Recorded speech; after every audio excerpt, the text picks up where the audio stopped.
Oh, Shimash. Rogues for the rogue trader.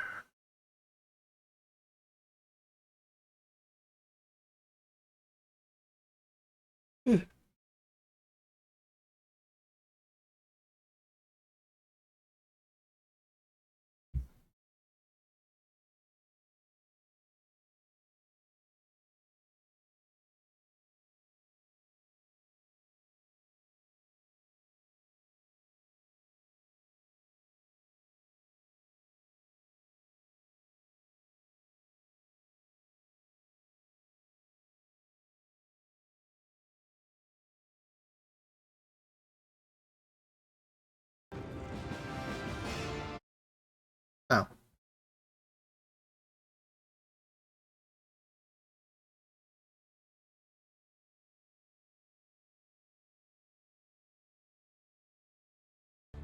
Let's try that again. With no Discord popping up.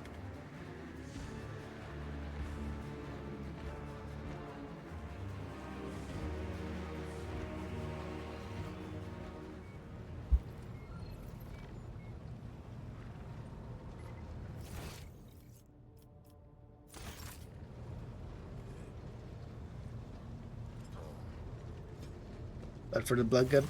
Greetings. Gladly, there are none more faithful to the God Emperor than my sisters.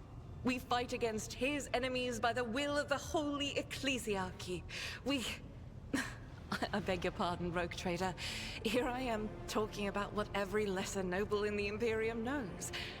So what exactly are you interested in hearing about? They say the Adeptias Soritas are the fiercest in their faith among the warriors of the Imperium. Is this true? It is. The Sisters of Battle are a fire lit by the God Emperor. They are the echo of his voice that travels through the dark expanses of the universe. We bring his wrath to heretics, mutants, and other enemies of humanity. We protect the faithful from the unholy and unhallowed. Sometimes with words, more often than not with a bolter. Are all sisters truly as faultless as you say? Even the novices of the Adeptus Sororitas are drawn from among the most worthy. Those who have taken the vows and become a full-fledged sister are the best of the best, tested by trials of body and spirit. Yes, there have been cases when a sister stumbled or showed weakness, but do not expect to hear a story of depravity or downfall from me. Each such occurrence is a great tragedy for us all. Light cannot bear the smallest speck of darkness within. And thus those who have trespassed or shown weakness of spirit are given a chance at redemption. They are called Sisters Repentia, and may the enemy tremble before her, for nothing can stop a sister of battle who yearns to be cleansed of faults and weakness.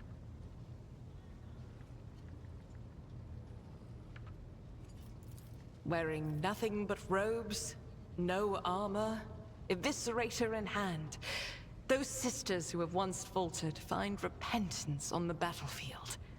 Their lives are seldom long, but a death in the name of purgation is a better fate than to live with a shadow in one's soul. Once I had completed my novitiate, I was sent to the Calixian branch of the Order of Our Martyred Lady, assigned to the Order's Pronatus. The Order's mission is vital and noble. The Sisters Pronatus protect great relics of the Imperium. We guard them, preserve them, escort them when they are brought onto the battlefield or presented for pilgrims to venerate. And we seek out the relics that have been lost. Neither a coven of heretics, nor the most wicked Death World can deter Sisters Pronatus when their goal is to return a piece of the great legacy of the Imperium into the hands of the faithful. Don't let the name deceive you. The Order's militant trains sisters to march onto the battlefield as an army. That does not make sisters who belong to the non-militant orders timid and helpless. Both the solace-bringing Sisters Hospitaller and the enlightened Sisters Dialogus know how to greet enemies of humanity. Their dialogue with heretics is usually quite short, with the last word being a bolter discharge. And my order has all the more reason to be known for the martial prowess of its sisters. We are the keepers of the Imperium's relics. What would become of our blessed hero's legacy if the Sisters Pronatus could not protect it? Bad, I guess. You said you belong to the Alex brand of your order? What brought you to the Coronis expansion? The Order sent me to Footfall. My undertaking was to assist the local priesthood of Drusians in caring for a sacred reliquary that had been there since the time of Parson Mr. Wayne, the station's founder. Are there any other members of Adeptia Sororitas in the Coronis expansion? None that I'm aware of, but the Sisterhood's orders are many, and can operate independently of one another, sending their sisters wherever their presence is needed as deemed by the Ecclesiarchy. Perhaps somewhere in the Lord Inquisitor's retinue, may his path be blessed, my sisters perform their duty as we speak. I wish it were so. Even a single evening spent in joint prayer and training would bring me joy. Should any more arise, keeping them to yourself would be imprudent. It is a virtue to take an interest in holiness. Tell me about yourself. About me? I am the Emperor's daughter and his servant. What else is there to tell about me? How did you end up on Theodore's ship? I first came here when I found myself in need of passage from Footfall to a remote planet. But I imagine what interests you is not that first journey, but rather what brought me aboard prior to the cultist attack. That story is complicated. It just so happened that I made a mistake. In a moment of laxity, I was ambushed by the accursed followers of the archenemy. I was badly wounded. Lady Theodora came to my aid and brought me aboard her ship, where crew attended to me in my weakened state. It all happened not too long ago. I had barely recovered from my wounds when the cultists struck. Truly, the servants of evil know no rest. There is no place where we can be safe from their machinations. What happened to the people who wounded you? Did Theodora's men eliminate them? Sadly, they did not. Lady Theodora was in a hurry and chose not to stay on the planet. Her people took me to a ship while I was unconscious, and when I came to my senses, we were already flying away. How I pray to come face to face with those heretics once more. And it's bound to happen someday. Where did this happen? On one of the recently discovered planets in the Expanse. No one suspected that it had already been tainted by the filth of heresy. Had I known it beforehand, of course I would have been on my guard. You could go to the planet and deal with with the Chaos Worshippers. The path to that planet was lost. All the knowledge is gone, along with the previous navigator. It would take immense effort and resources to rediscover the route. The heir to the Von Valancius Protectorate must have plenty of other issues to deal with right now. Perhaps later, when the skies above our heads have cleared. Is it difficult for you to accept that you made a mistake? It happens even to the best of us. My mistakes are my burden to bear. I'll find a way to atone for them. What's it like traveling on the ship? I hadn't been here that long. Just one journey from Footfall, and the other journey, the majority of which I spent in the confines of the Medbay. I can't tell you much about the first voyage. I was more focused on prayers and ruminations than on the people around me, or the journey itself. During the last journey, Seneschal Viserion stood out for me. He came by several times to ask about my health. He's an honorable man and a loyal servant of the Imperium. I think he is as meticulous in his inspections of the logistics systems as he is in his inquiries about the health of the occasional sister of battle aboard the ship. But not all of Theodora's people have earned my trust. You know who I'm talking about.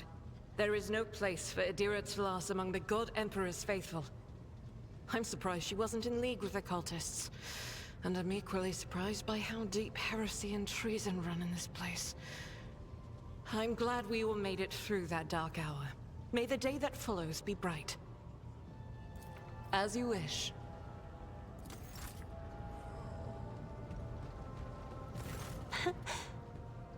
Words cannot describe how boring the bridge is without our stimulating conversations.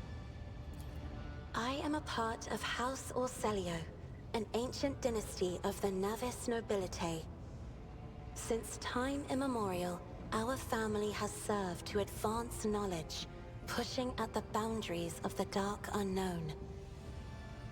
The Starway Atlas contains 2,843 routes that chart the sectors of the Segmentum Obscurus and reach all the way from the Coronis Expanse to Holy Terra. And uniting the Imperium's thousands of worlds. House Orselio is bound by commercial pacts to houses Galiatis, Ortina, Drotus, and... There is a dark blue knot tightening on your neck, Lord Captain. I can see my reply is not satisfying your thirst for knowledge. What is it you desire to hear exactly? You will? That would be most appreciated, Lord Captain. So you've never lived anywhere else than Eureka 5? Hardly. According to the chronicles of the house, I was born on one of the Orselio worlds. Oh, what was it? Please forgive me, Lord Captain. My childhood memories are too vague. Sometimes I dream about the colorful birds that built their nests in the garden, or the servants dressed in purple livery, or the blue fog that rolled over the lowlands behind the palace. But everything is covered in a rosy haze. Perhaps it is my imagination, not my memory, that is painting these pictures. Tell me about your life on the station. My stay on the station was wholly dedicated to preparing me for my future duty. Astromancy, astrography, numerology, the histories of my house and the Imperium, as well as other disciplines. For many years, dozens of instructors tirelessly prepared me for my destiny. And once a year, Great Regent Alronto would come to the station. He would entrust his beautiful vessel to my command, so that I could master the practical aspects of our art as well. Did you have any friends, someone you could turn to for a simple conversation and not discussion of yet another literature? The Regent gave me a bird from a sunlit planet once. I tried to befriend it and make it sing, but for some reason, it refused, and died soon after. The instructors were too respectful of my duty to my house to waste precious time on idle chatter. Aside from them, there were only servants on the station, and you know they have their vocal cords removed, so they cannot break their vow of silence. And since the subject has been breached, Lord Captain, why do you not follow this honored tradition? Your decks are so garish. Apologies, I meant noisy. The rabble don't just chatter. Sometimes they shout and even sing. Why do you allow such a lack of restraint? Rogue traders are highborn, are they not? Yeah, points about time we meet the Dex Crider. I will have the lower rank stripped of their vocal cords. Me find it hard to believe, but the practice of depriving servants of their voice is not particularly widespread outside the House Orselio. I like the noise, makes it pure. I like the noise people make here. It fills the ship with life. Aurora cannot maim people just because it's in his power to do so. On contrary, it is the duty of every ruler to look after his subjects. Your words sound amazingly blasphemous. If a ruler's duty dictates the need for violence, would dispensing it not be their responsibility? I will contemplate your answer in solitude. Your third eye, do you always conceal it? The Navigator's open eye is baneful to whoever the warp's ruinous shine falls upon, and therefore it is the symbol of our power.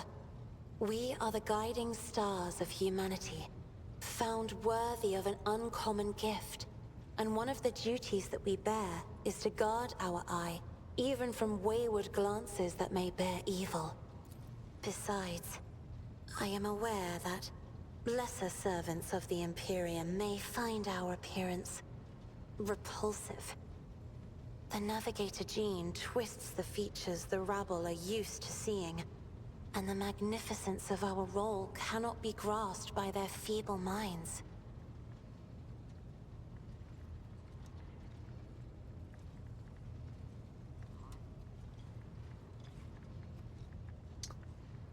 I cannot blame them. Navigators are mutants, albeit high-born mutants. Who cares for the opinion of short-sighted rabble? They can serve us and die for us and keep their thoughts to themselves. Do not look repulsive, Cassia. You are beautiful, Cassia. Do not let anyone or anything convince you otherwise.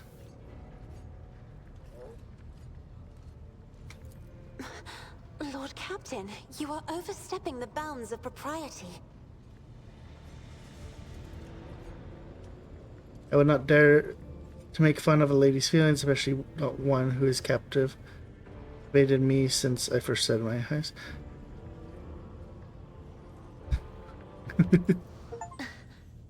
Words like that, Lord Captain, could easily be misconstrued. You should familiarize yourself with some of the works in your library to learn the appropriate manner of conversing with a lady. It may be difficult to describe. You see, every navigator perceives the warp differently. My mentor, Great Regent Elronto, always described his travels through the Immaterium as a journey through a vast wood with countless paths. And I, assisting him in the first voyages, futilely tried to follow his example. But the wood would not reveal itself to me. But everything changed when I found my own key to this mystery. You see, I've always brightened up my rare moments of leisure time by painting. You may recall there was a workshop in my chambers. As soon as I imagined the warp as a blank canvas, an indescribable feeling came over me. I moved the brush, going deeper and deeper into my own painting. Visions were hidden within the vibrant colors of my palette, and something inside me knew which should be brought out and which should be left behind. I woke up several days later, after the voyage was safely complete. I noticed that your love of painting is reflected in your speech as well. You associate so many images with hues and colors. The Emperor graced me with a gift. I can see inner life in addition to the mundane. You cannot know that a fruit has rotten from the inside until a blade slices it in two. I can see the rot from far away. It roils like swamp mud, oozing through the bright peel. Anger and boredom, sadness and joy. Everything that people shut away inside themselves is revealed to me like colors on the canvas of my world. Betrayal! What? Betrayal! Betrayed me! This game sucks! Hi, Ty. And hi, Dizzy. How was, Fatal Frame?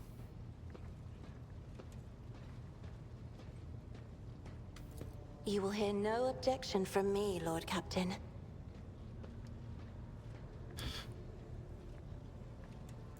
As the only voice of our family on this vessel, it is an honor.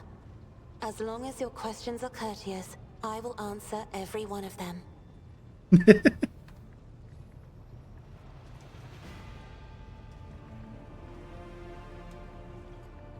Hi, Nate. Have a good sleep. You are shrewd indeed. My ancestor charted that route while fleeing the enemies of humanity. They say the Emperor himself was his guide, because the warp expelled their vessel without a single loss. Unfortunately, The lips of those who relate this tale seep with disgusting green hubris. I think Kalain Orselio was simply a skilled navigator. Take it, House Sauriel has a rich history. Oh, yes. The navigators of the house came to the Coronis Expanse fairly recently, a mere 208 years ago. Before that, our ancestors expanded the borders of humankind's dominion for the glory of the Emperor, blazing trails to different corners of the galaxy. And welcome into Rogue Trader, where I get to learn all the stuff about Warhammer 40k, because my knowledge about Warhammer is very, very limited. Who rules the house? Just as a rogue trader stands at the head of a protectorate, a Novator heads a navigator house. It is the Novator who decides where to look for alliances and which path their bloodline is destined to tread. As for our house, the transfer of power to a successor is currently underway. In the meantime, Great Regent Auronto Orselio is ensuring the stability of the house. Lived in seclusion on a closed station until Alex committed sabotage, so then you must be the Novator's successor. So, says Regent Auronto. Nothing is decided yet. Some people in the house become enshrouded in rolling grey clouds at the thought of me becoming the Novator. But even more are bound with dull leaden chains. They think I am not ready for such a burden. By all means. What does your special sight reveal? Sister Argenta shines like a guiding star, inspiring resolve in those around her, seemingly inexplicably. However, I see a dark and ugly fog billow behind her, contrasting sharply with her shining light. It burdens the Sister of Battle. It drags her down. Yet Argenta herself is hardly aware of it. Seneschal Viserion is among the few whose colors are a pleasure to look at. Whenever the Seneschal speaks, heavenly crystal clarity spreads around him. And whenever he is angered, dark blue clouds condense over him. And in his rare moments of joy, a pure gleam of sunset pink caresses the souls of those near him. Out of your entire retinue, Lord Captain, he is the only one I would trust with my life. Idira's emotions are like a maelstrom, bright, unbridled, enveloping her form like a wondrous kaleidoscope of colors. And as dangerous as a twisting warp storm. The riot of colors hides the truth from my eyes. What exactly is driving this woman? Is it her own will, or is it the Immaterium, Lord Captain? The drugs, probably. That's probably what's driving her. Let's talk about us. Right here? Are you sure? Of course. Let us turn from personal matters to more pressing concerns. I have enjoyed your company. Thank you for the conversation. We...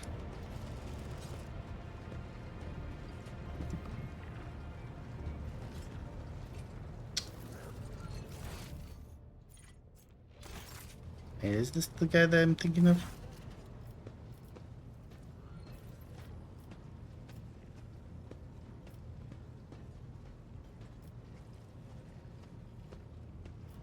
I'd like to replace the painting of the late Theodora in my chambers, hanging my said.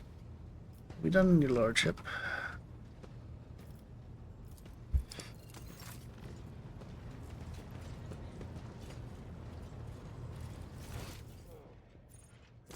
To another's compartment.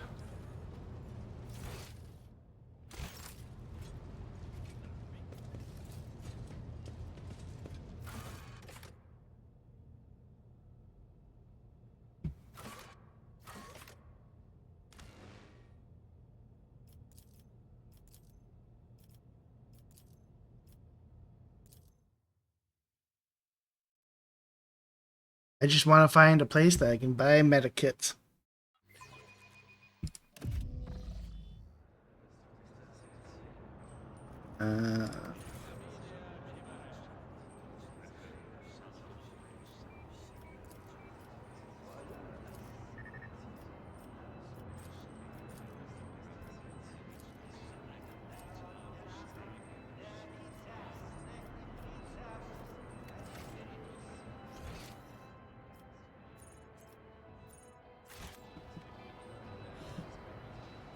Go get some sleep.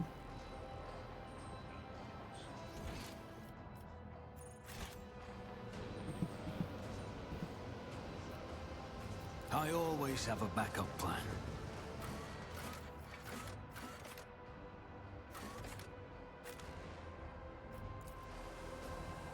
I will enjoy. Thank you.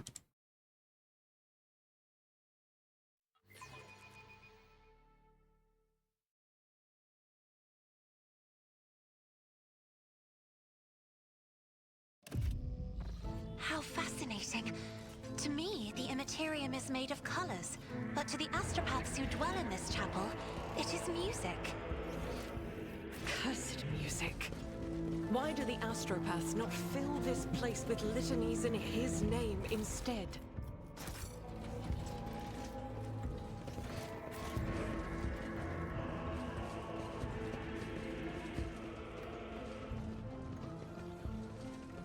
And to steal stuff from my own ship.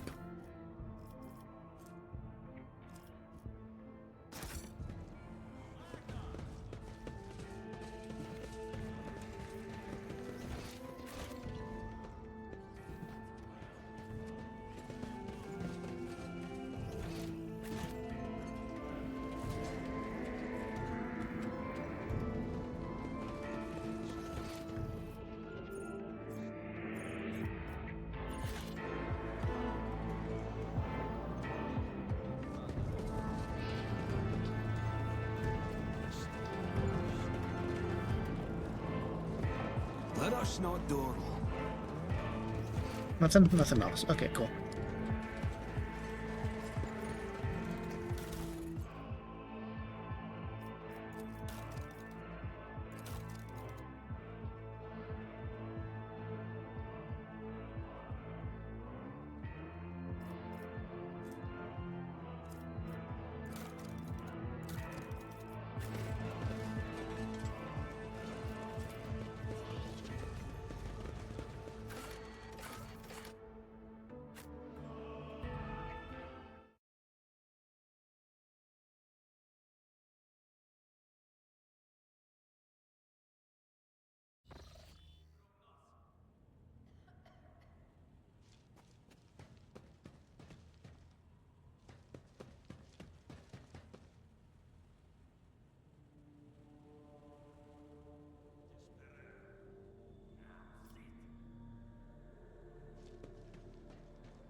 To the bridge.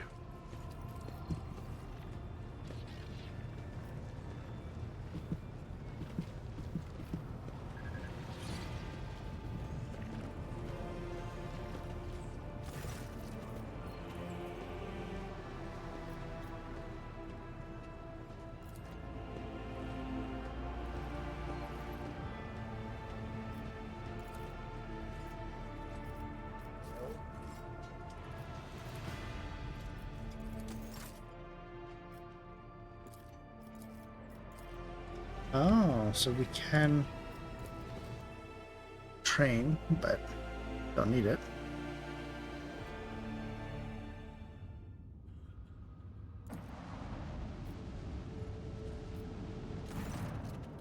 Captain, there's some commotion on the opposite deck. The Lady Navigator has left her quarters, currently in the wardroom, where uninitiated crew members are shunning her in terror. Perhaps you should find out what brought Cassius to the deck.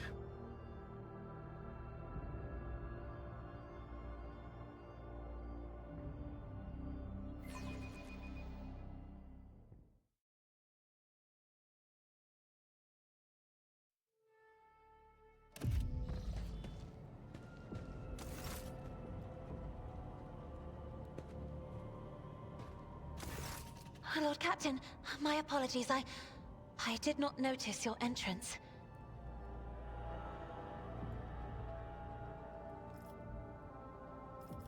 Pleases me to see you're adjusting to life on board ship. Compared to Urak 5, your ship is a boundless world of unfamiliar hues. And yet, the abundance of bright colors can at times be wearisome on the eyes. The bridge and the decks are so clamorous. In my search for a place of quiet, I was fortunate to come upon this islet of serenity filled with rare tomes and practically devoid of color. Events that took place on Eureka 5 must have shaken you greatly. Are you well? One should not underestimate the navigators of House Orselio, Lord Captain. Like a shawl of pale smoke, a faint malaise hangs upon my shoulders, but it will not be the slightest hindrance to my duty to humanity, and my duty to you. I see you're fond of reading. Oh, this. I found this fascinating read on one of the shelves, and I must say, it has caught my eye. Its every chapter is written in verse. I find it so beautiful and enrapturing.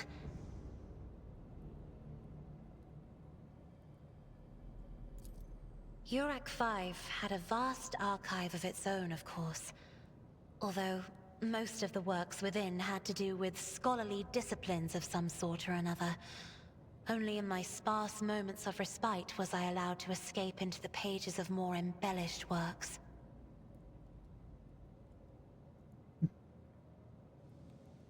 I hope I hope that you had ample time to calm yourself and your powers. There are people on this ship who are far more impulsive and dangerous to others, and far less devoted to the God Emperor than a herald of the Navis nobility. But I did not need your words to see the shades of umber unease that whirl around your subjects whenever I am near. Were I not acquainted with such a reaction, I could have found their behavior and your question just now insulting. I only attended as your valet from Eureka 5. Do my servants not measure up to your standards? No. It is not that at all, Lord Captain. It is just that Uwe is quite capable of carrying out his duties by himself.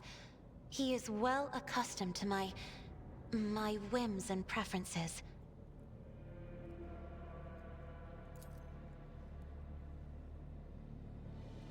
Cassius cringes ever so slightly, adjusting the adorn on her head, then awkwardly hides her clawed fingers in the fold of her clothes.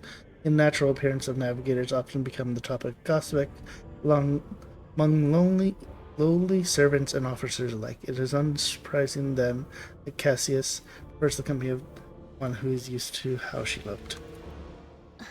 Lord Captain, would you kindly explain to me why you are pestering me with these questions? Inquiring about my mood and my needs, showing an interest in the books I am enjoying. You are behaving as if you possessed a shred of fellow feeling for one such as I. I beg your pardon, Lord Captain. That was no way for a navigator to conduct herself.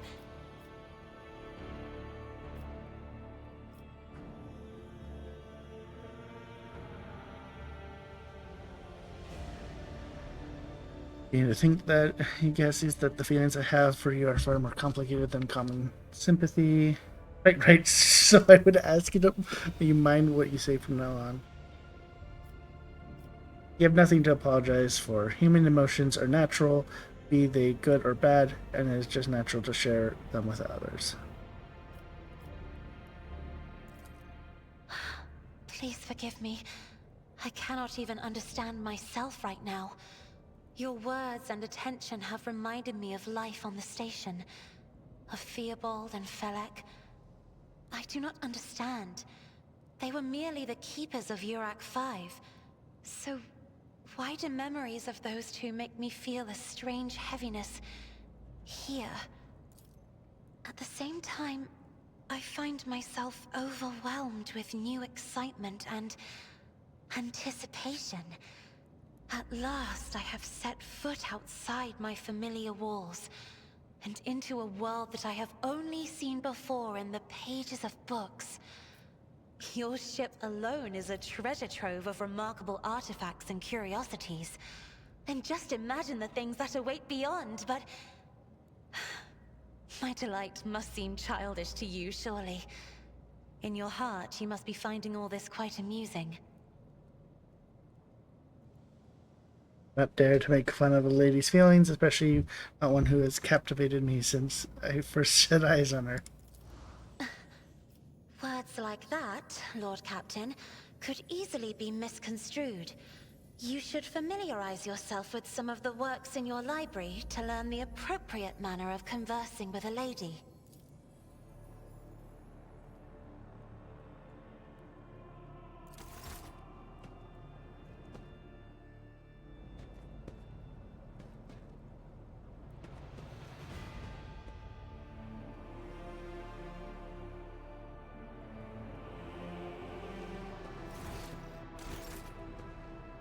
Oops.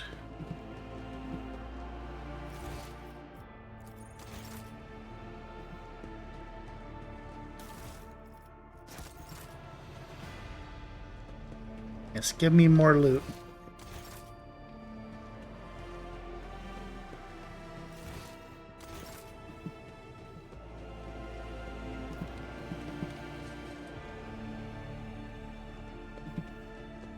And no blowing up the door this time.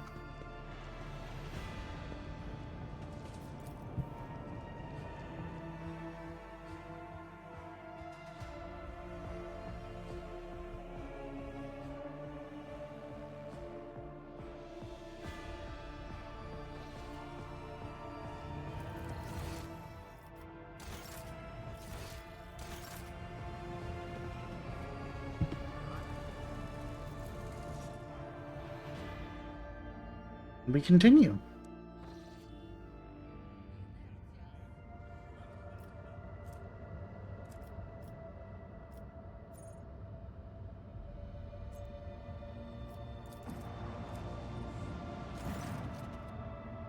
Our captain's right. It's disturbed you depending on outside the barrage gate. One of your officers seems to be demanding of you in person. I think I hear Master voice in case I wanted to warn you in advance.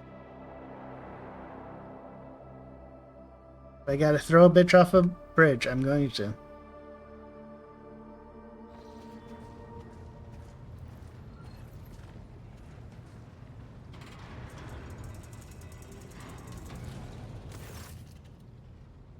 It's not conduct of an officer. These are antics of a high-born brat out on work. Explain yourself, Lieutenant.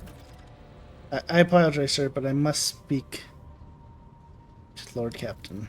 Very well, Lieutenant. You may address the Lord Captain, not least because I see you have already seen fit to disturb him. Your unauthorized appearance on the bridge and display of belligerence towards a high-ranking officer will be logged on your personal file without delay.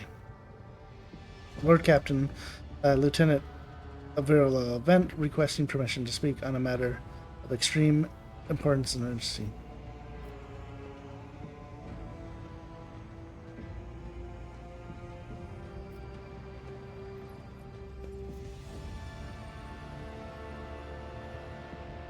You may speak, but I want to hear a report, not a shouting match.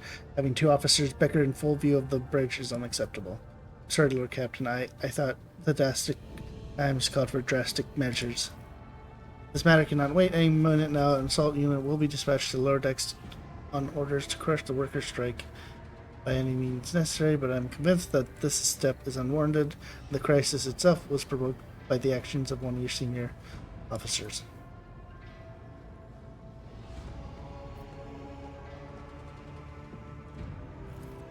Lord Captain, I urge you to investigate the actions of Central Ornstein and to intervene in what happened on the lower decks, because very soon we will have a mutiny or a massacre on our hands.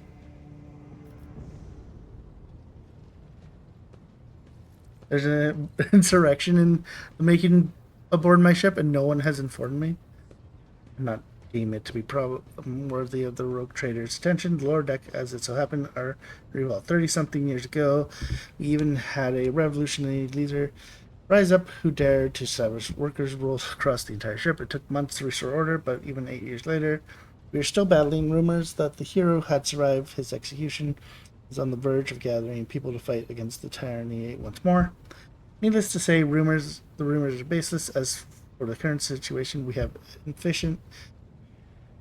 sufficient enforcers to deal with it. But on the ship, the word of the Lord Captain carries more weight than a salvo from 100 vultures. I'm sure that if the rogue trader addresses the Mal colonies directly, he can quell the unrest.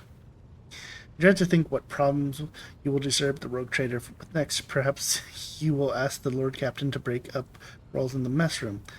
Or given you the means to resolve this problem, you simply need to use them. By May, your lordship sending a hit squad to crush the rebellion is a means of ignoring the problem, not a solving it. How did this all start? The situation could boil over at any minute, so I'll give you the condensed version. It all began when the enforcers found a cultist amulet on the body of someone who'd been killed in a drunken brawl, reported it up the chain immediately, arranged for a cleansing rite to be performed, and opened an investigation. No heretics have been found alive, but the search has brought tension between enforcers and workers ahead. Where does Central Worsen come into all of this? I shall explain. Beg you to hurry, time is running. I will not hurry, since my competence is under scrutiny. I shall speak for as long as I see fit. There is an established order to the way things are done on this ship, and one of the pillars of the system is that the rogue trader's attention is not distracted by trivial matters. It is Central's role to ensure that. I've always handled internal problems myself, so of course when I received information about cultists hiding on the lower deck, I took the matters to my hand. So long as I live, not one of the vermin who murdered Theodore von Valencia will find refuge on her ship. You were far too heavy-handed. Arrest, interrogations, mass punishment for entire sectors. It has driven the people to the brink. Now there's a strike on lower decks and Depot 4 to be precise. 3 worker clans are involved, but many more are passively supporting them. Situation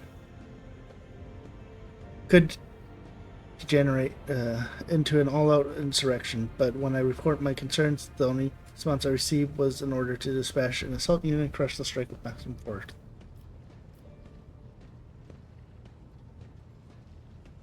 What is Depot 4? Depot 4 is one of the poorest sections on the lower deck. It's home to clans of general laborers. They are not valuable to the ship as the families who have served specialized systems for generations. They are an easily replaceable resource, and one which is now more besides giving sector to cultists and minions of the archenemy. Depot 4 is poor and troubled, but at worst that means drunken fights and illegal rot gut brewing. We've handed both the workers of Depot 4 in the past. We would have done so again if the crackdown on Depot 4 hadn't been so harsh. And another important point to bear in mind, the problem is not limited to the sector. It is located on one of the most populated lower decks, and everything that happens there has a knock-on effect on all the neighboring sectors. Albert, what do you have to say to this? I see no need to add anything. I acted within the realms of my authority, guided exclusively by the best interests of your procurator and your personal safety. If you wish to confirm the suit of my actions yourself, I have no objection. Master of Arms, the ship's enforcers report to you, and yet you seem hesitant to provide your own perspective. Lord Captain, unlike Lieutenant Vent, I respect the chain of command and realize that it is not within my right to challenge my superiors. That being said, while I entirely share Master Wernstein's opinion on what fate Depot 4 deserves, I must note that this insubordinance is in direct consequences of practices that he himself has introduced. Mr. Sunbeck, I see that you have decided to follow the Lieutenant's example after all. Such behavior does you no credit. Explain yourself. Ship regulation states that the Master Arms is responsible for resolving all matters related to the ship's enforcers, and yet it is no secret that the Central has a tendency to show particularly those enforcers and officers whom he has deemed particularly promising, or at times given permission to approach him for tutelage. I cannot deny Master Wernstein's experience and insight. The Central has a record of fostering students who have indeed achieved much and demonstrated impeccable performance. However, extending such patronage over the head of their immediate supervisor encourages disregards for heritage among your lordship's servants. Today, Enforcer goes to the Central to report an order from the Master of Arms that they happen to disagree with. Tomorrow, they will go to the Lord Captain to object to the Central's order. I noticed a pattern in these actions.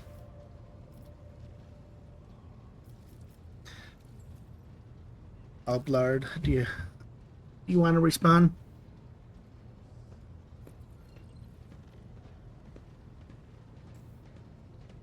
Mistress Sornbeck, can you recall an equation where I would encourage an officer to obey their superior, or one where I would overrule their order, or show favoritism to those who merit none?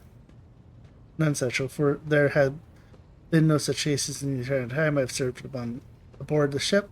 If anyone were to claim otherwise, I would have them pay for insulting your honor with blood. Your conduct in this regard have always been spotless. Nevertheless, given your eminent position, a simple show of attention on your part is enough to erode the property of junior officers, inflate their sense of self-importance, and undermine discipline. Now, you distinguish some of them and know them by name is tantamount to walking around the officer's deck, handing out gifts to officers who have caught your eye. It feels those who you set apart with ambition and audacity makes them stand out among the rest. Forces are meant to be faceless servants, fighters ready to die, their faith entrusted to their commander and no one else. That is the sole foundation of the order. Lieutenant Vent, would you say that Central has singled you out from your peers in any ways? Never advocated for him once, blah blah blah. Although he is a man who has convinced me to become an officer in the first place, he has offered me extensive guidance in my service, for which I am grateful.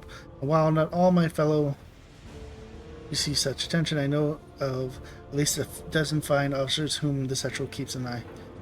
Right. Ensure that they continue to strike. So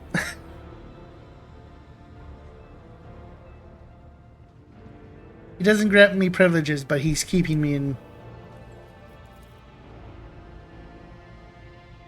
to prepare new generations of the dynasty servants, to instruct them and to separate those with potential from those who have exhausted it.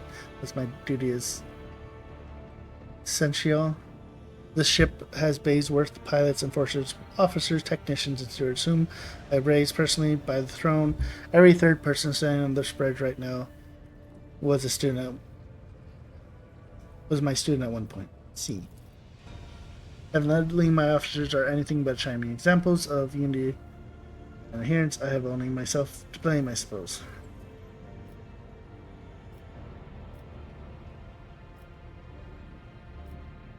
I've heard enough. I will go down to the lower decks and deal with this problem personally. Praise the Emperor. Thank you, Lord Captain. Enterprise boarding on the sophomore, but please yourself. Lord Captain, however, I categorically insist that I escort you. Lord Captain, I regret that the enforcers were unable to handle the situation, which then led to your and the Central's involvement. I consider it my duty to go for myself and see to the expedited resolution of this incident.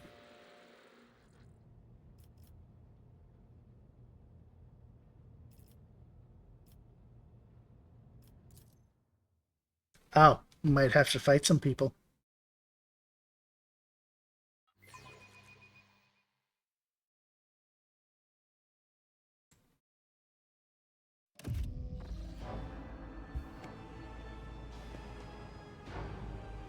Rise to the top, or get left in the dust.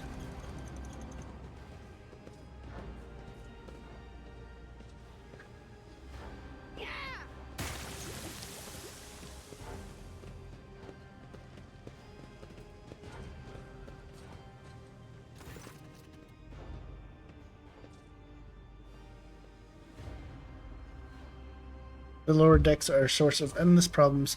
Sometimes I dearly regret that we cannot replace all the local servitors. Did you hear? They were shouting. People dared to respect a senior officer. They would not have a chance to express such disrespect if we were not here, and if the situation had been dealt with by the relevant. We love officers. The junior officers were failing to pass problems up the chain. I have never been able to abide it. I shall say again, it was a mistake to come here on Lieutenant Wem's Lord Captain. Must admit that the lieutenant is by no means the worst material for an officer, but the name of Tara, the girl is the same age as my oldest great-granddaughter, and she has the gall to tell me how to manage the lower decks and hunt down cultists. You know, 20 years. You hear they're shouting your name. Of course, they were. The organization of the daily routine life of the ship rests upon my shoulders. Mounted of challenges and problems for which I endeavor to insulate you, Lord Captain. The situation on the lower decks has been a cause for concern, and I have intervened personally on more than one occasion. That must be why they remember me. They do not know your face. To them, you are akin to a creature legend, one who has stood on the step of the golden throne, no less, whereas I am the man whose name is attached to every order, docking rations, or lowering a bay's heating. Let's keep moving. We need to get to the bottom of this. Is there money to be made?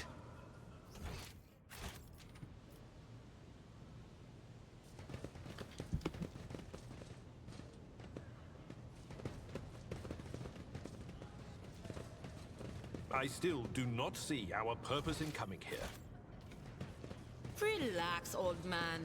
Going for a stroll on the lower decks every once in a while is good for you. Lets you see how the simple folk live. Nothing escapes my sight.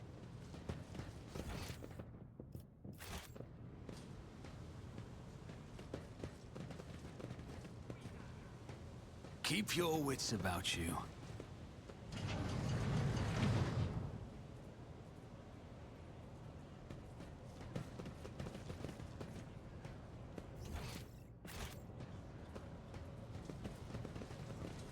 Actually, I guess I could probably change it to have...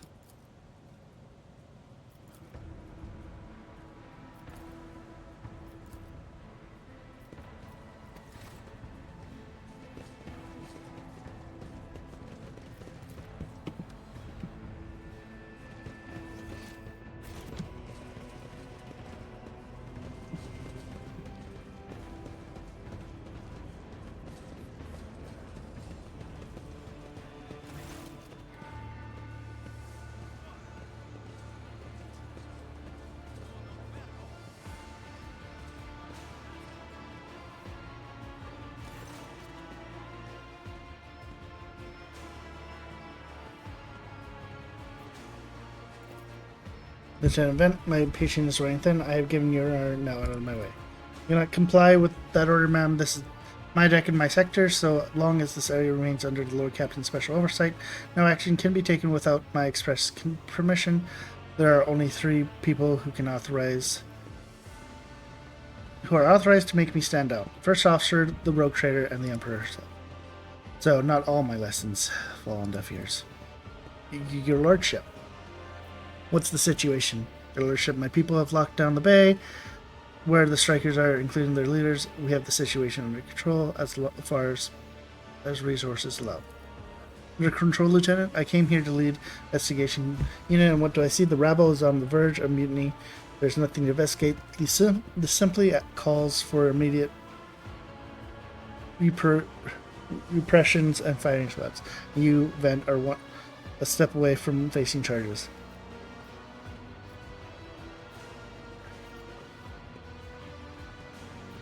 I want to speak to the strikers. Right, you are Lord Captain. Allow me to wish you good luck. Always keep your eye on the prize. Enforcers have tormented us. Our children are freezing.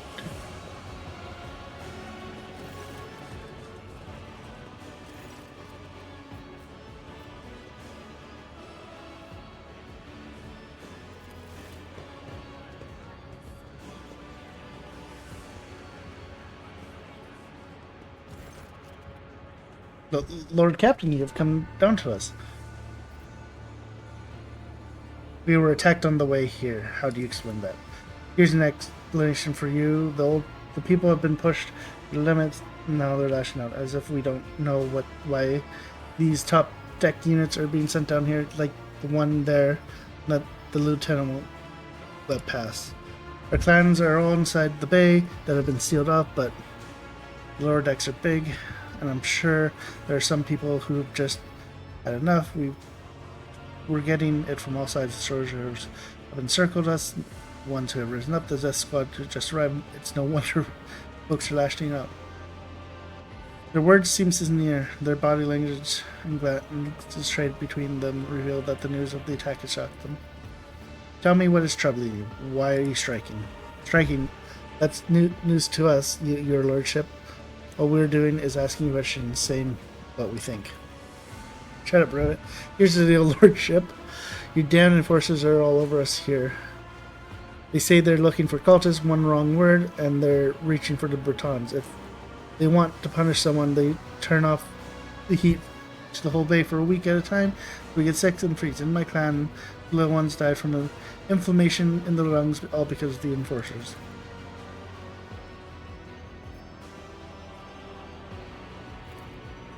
It's true. Vent is the only other enforcer officer who stood up for us. It's clear as day, who had a mother from the lower deck and who grew up in an arm ship and has no fellow feelings towards us. Your lordship, we're no villains here. We're honest workers, your servants. We plotted no disorder. We went on strike openly, and now we've got guns pointed at us. All we're doing is to ask to be allowed to work in peace without being harassed.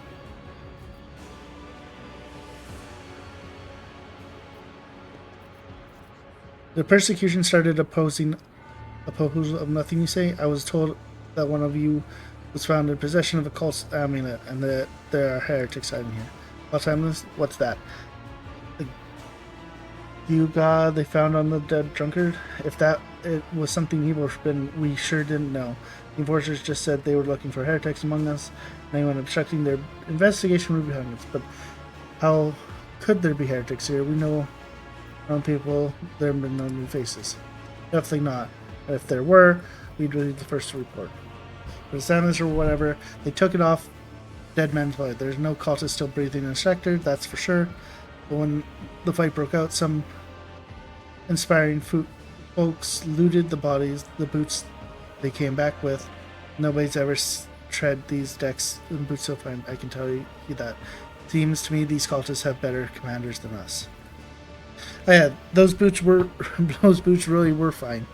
And there was no harm in taking them, right? As for the amulet, it must have been pocketed by someone who didn't know any better. We don't need any amulets around here. We all worship the Emperor, and when we're working, we bow down before the machine spirits of the large and small transformers, the servo motors. Same was my grandfather was taught 100 years ago by a tech priest who come on. Live us, lordship. We are people of faith. Naive children, weren't you taught from an early age about the dangers of the arch enemy's creations? Weren't you warned that any unfamiliar objects could be one of them? We were told, Holy Sisters, but it was long ago. The last time we saw a confessor in our sector, it was just after I had my third low one. That is regrettable, but do not lay the burden of leading a righteous life on the soldiers of the Holy Fathers. Who will you blame when beasts crawl out of those amulets you stole from heretics? The Holy Father, who was not there, or the scavenger who brought evil down on himself and thy neighbors? Albert, do you have anything to add? Or are these the use of necessary measures to locate Chaos worshippers hiding the sector? The specific step taken by the officers were not reported to me. Nevertheless, I am certain that actions were justified. Cultists are no drunk stevedores. They're enemy and a threat to ship. Neutralizing them demands decisive action. Zornbeck, was it really necessary to torture these people with cold? The rabble understand only one language, Lord Captain, that is that of violence. As for regulations, such as should the labors persist, we are wanting to cooperate. The next step is limiting air supply and cutting off water. which is almost certainly to restore order. Peasants can grumble all day, grumble all they want, but in the end, they are the source of their own misery. All they have to do is bow their head and fall in line, and the need for pundit messages will disappear.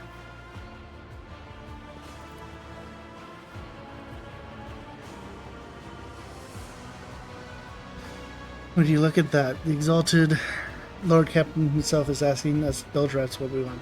Now here's what we want. We want you to rein in your damn enforcers and quit turning off the heat and to stop battering everything that moves. No, that's not it.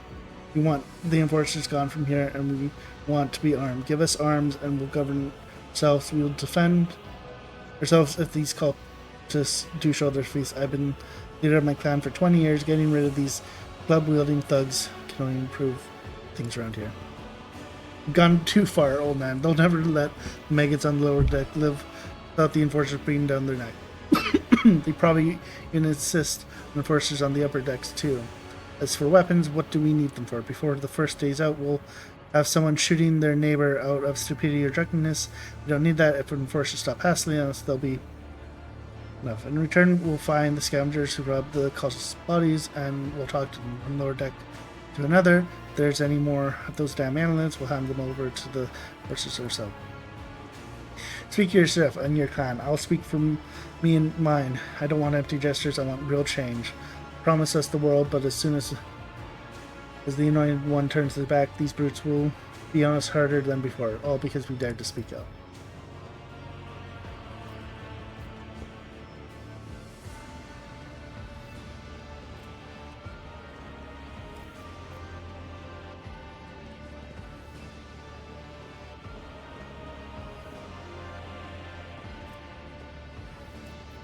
Thoughts? Right about going on scavenging for boots and accidentally picking up a heretical amulet doesn't even see these people were ones away from relying possibly becoming minions of the archenemy. We must not give what they want, even if they did acquire something instantly, purely out of their own stupidity. That does not mean they're not tainted with corruption. Master of Arms, given the rabble, and they will take the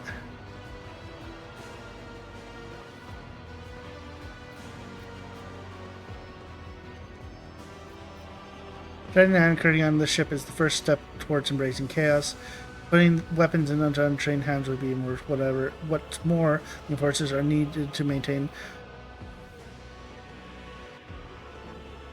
oversight and order. Withdraw those demands and we'll consider the rest.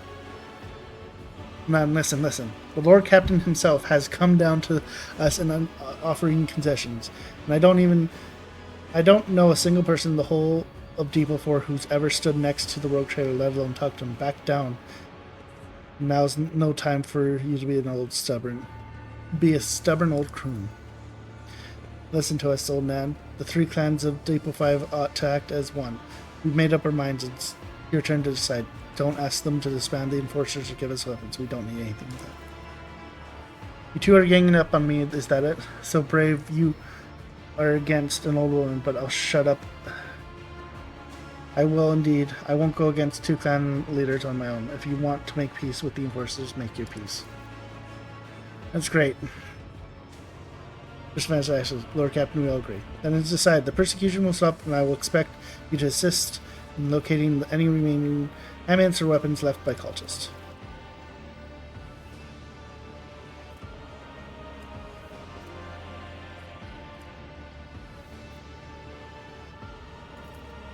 Of course, the Lordship will root out the nasty business faster than the enforcers and will leave no stone unturned.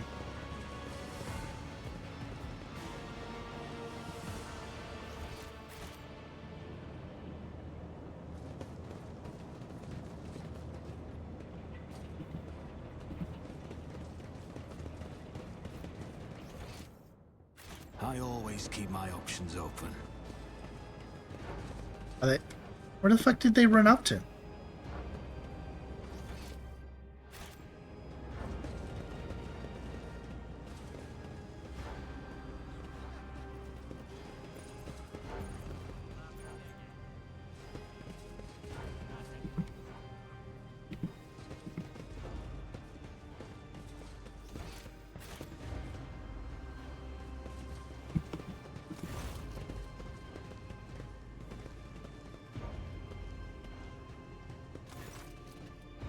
have an urgent matter to discuss with Lord Captain. Please give us some more. Are you pleased with your investigation, Lord?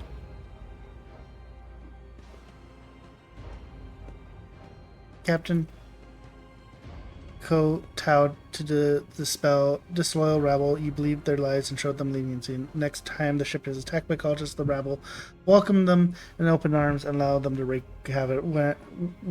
wreak whatever havoc they want because they see you as a leader. That how you see the future of? Is that how you see your future at the helm of the Von Valencia Procurator?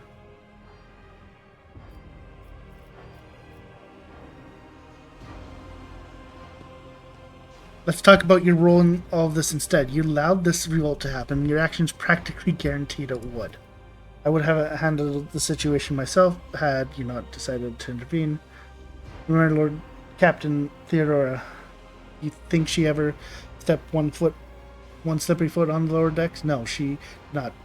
Such matters were left to myself and the junior officers while she dedicated herself to the grand design of the Procurator, as any true strategist and rogue trader ought.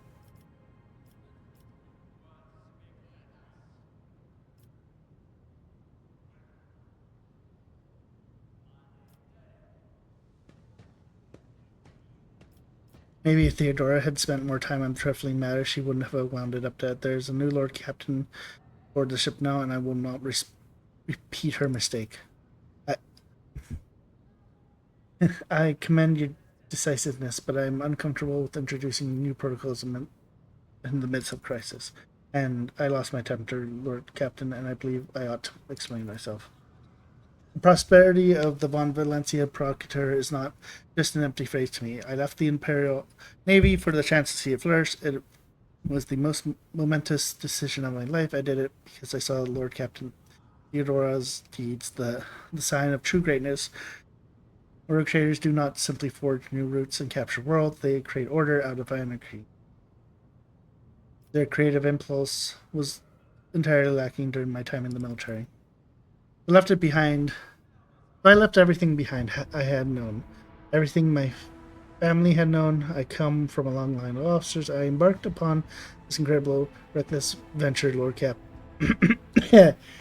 Incredible, reckless venture. Lord Captain Theodora entrusted me with all the concerns she had no time for. She would go off on her flagships for long periods to distant frontiers, on scouting voyages, and advancement of the entire Procurator rested on my shoulders. Then suddenly everything that had been built over years and years began to quake, rattle like a flimsy hanger on a seismically active world. One of the senior officers betrayed us all. The rogue trader was killed, and who knows what is happening on the plans. I tell you this honestly, without fear appearing weak. All this has come as a grievous blow to me. I am not panicking and grieving because I cannot allow myself to panic or grieve. I am duty bound to aid the new rogue trader, to aid you. Find your footing as quickly as possible, and to do that I must insulate you from problems that in the past have been dealt with by tried and tested procedures set out in the ship's regulation. Procedures that were established long ago and have functioned smoothly for decades cannot suddenly be deemed excess to requirements.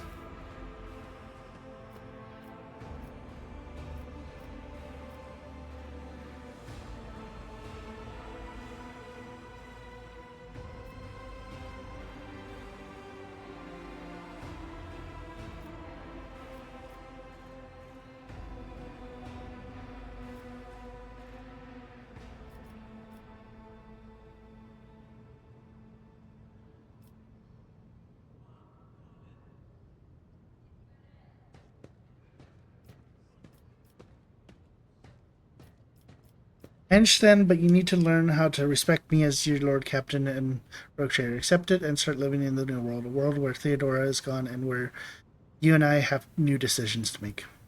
Yes, Lord Captain. You resolve as Admiral and demonstrate strong leadership. I shall remember this moment should my old habits begin to creep back in.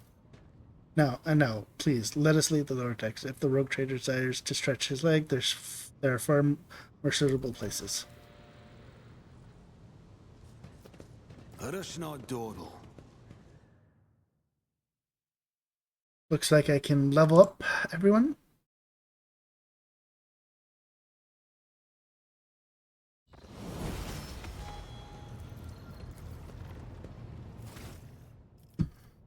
Okay. We get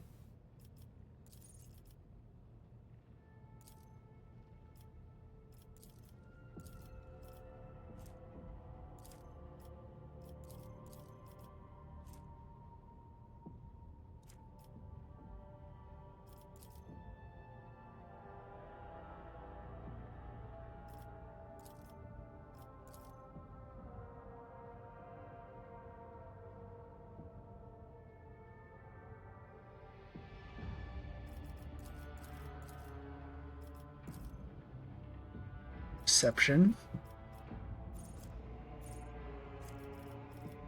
And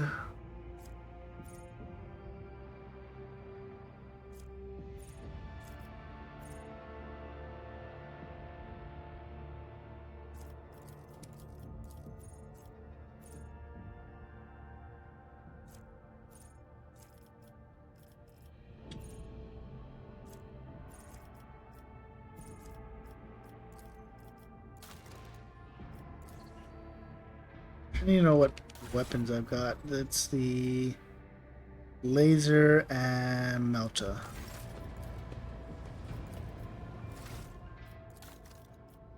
So we do perception.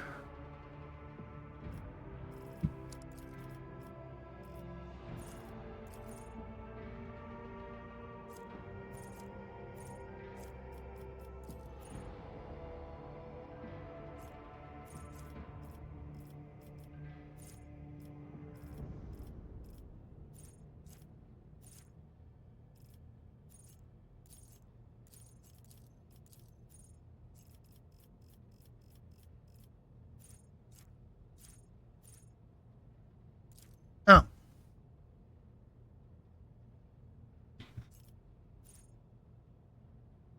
Yeah, we'll do that.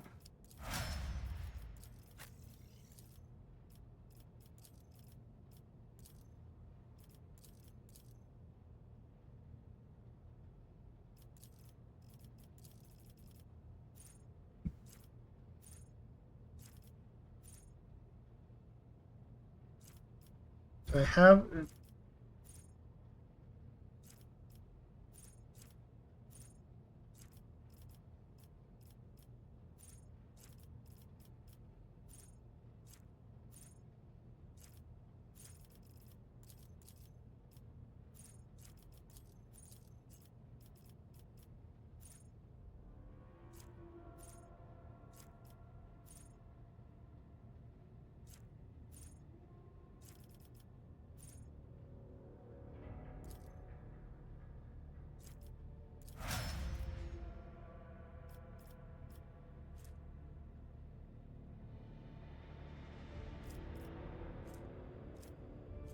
I'm thinking probably Vanguard for him.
Right.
Lord Captain.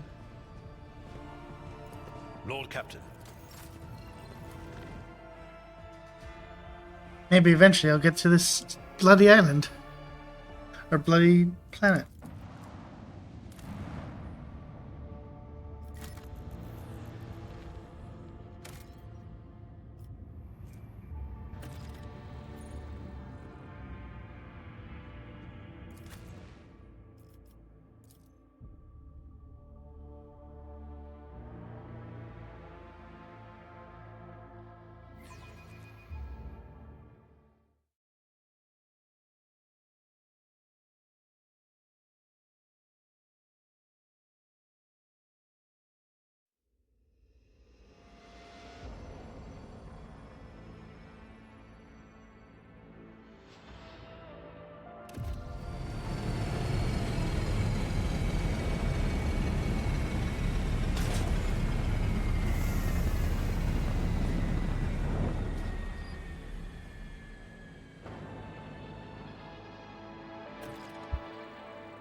Rise to the top, or get left in the The dust. Whispers told me a secret.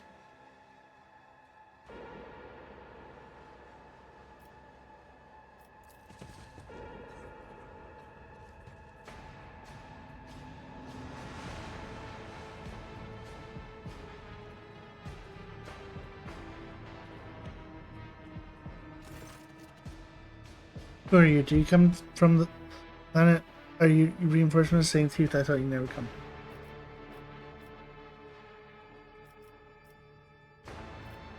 I'm Rogue Trader Shade von Valencia. Now introduce yourself.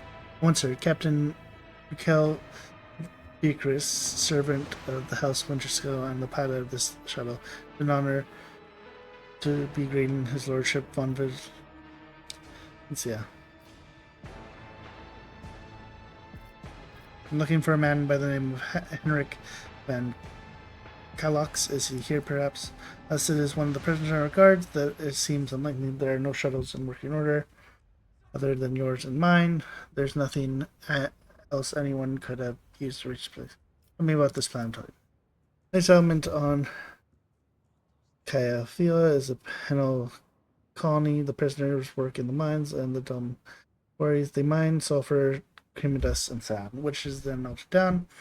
Rather nondescript place, or so it was prior to the current events. What happened here? There had been a prison riot on the planetoid, sadly being led by prison warden himself, and the Honorable Anathagius Castigalia. His ally himself growled that he himself was supposed to watch and declared Arcadia Philia to be independent of the authority of the system of came here as a shuttle pilot alongside the Honorable Ivan Winterscale, son of Callius Winterscale, rogue trader, vanisher, vanquisher of Xenos, forever triumphed over the enemies of humanity.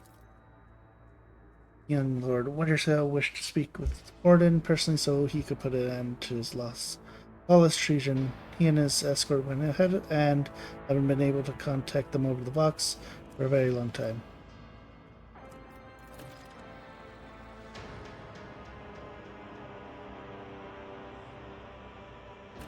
One of his distant younger offspring. Yes, that's as much as I know about him, which means he hasn't distinguished himself in any meaningful way.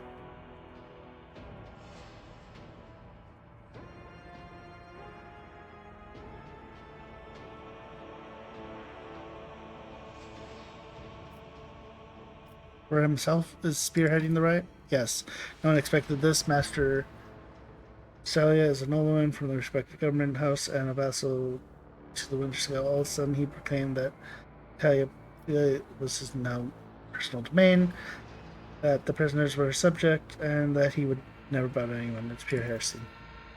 And I take it that they're looking forward to that sand and gravel. What kind of madman would start to fall upon a barren rock? Why would Winterscale felt the need to parley with dissonance?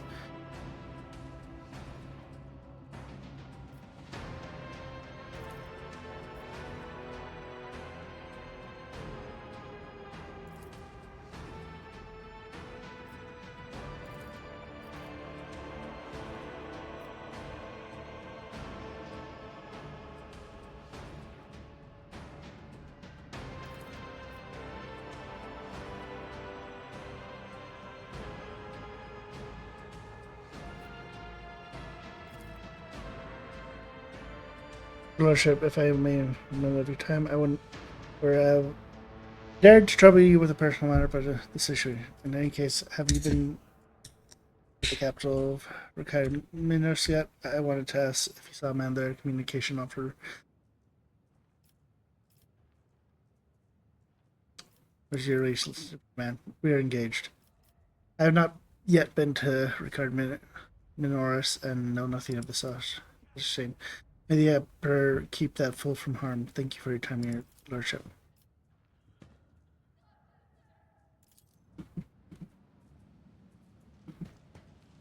I better myself through my service.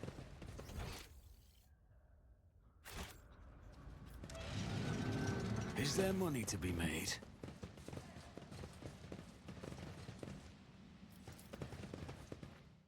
To the barracks. Oh wait, I need to...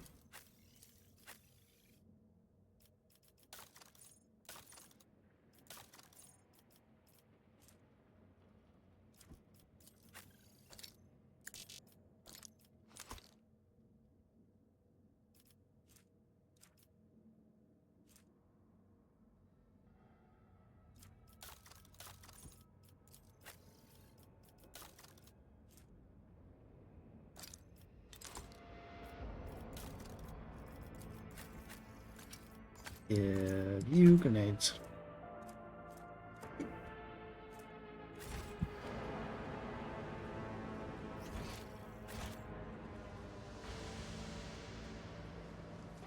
This ocular implant was a worthwhile investment. Argento, don't you find it difficult to be without your sisters? You are a soldier without a squad. I will fight alongside my sisters again, but my present fate is not a burden to me. No matter where I go or who I am with, I bring death to heretics. That is what matters. Today. Never doubt me.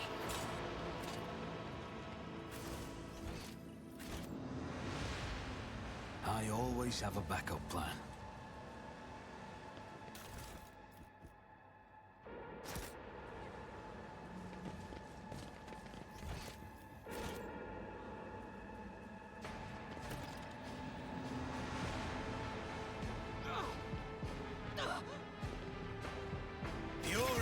This will be your downfall. The monsters demand your death!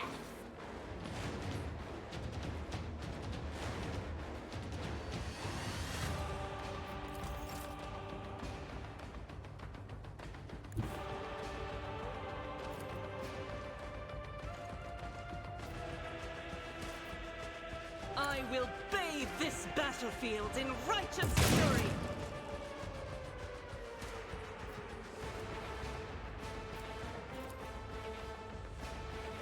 That is not the Emperor's will.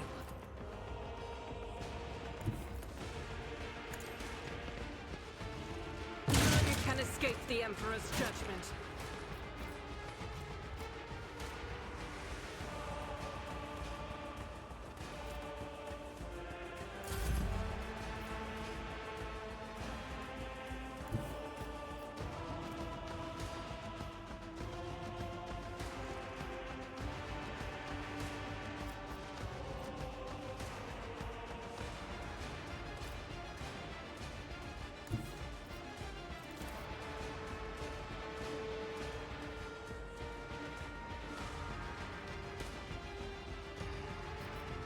Oh, void? No, it's not.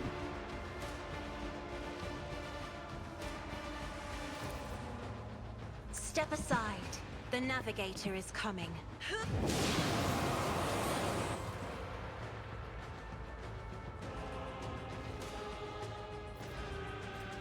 I'm next.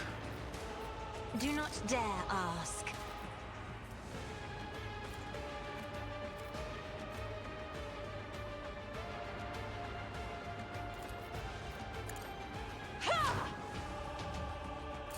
Death to the weak.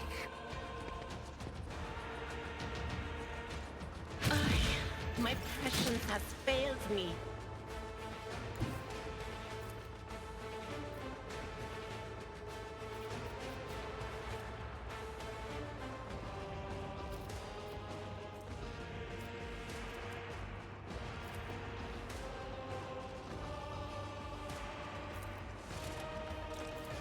I'll see to it personally. You never stood a chance. On it.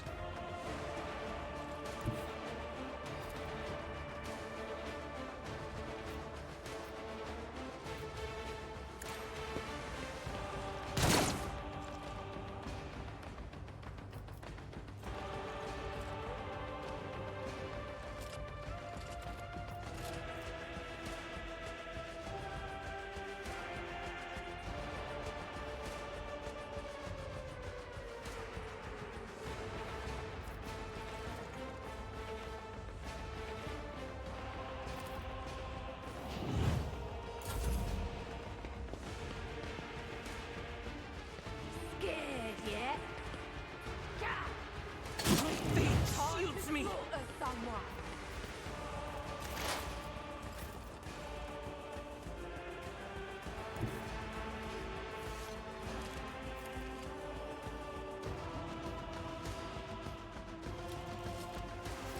Follow my lead. I took care of this one.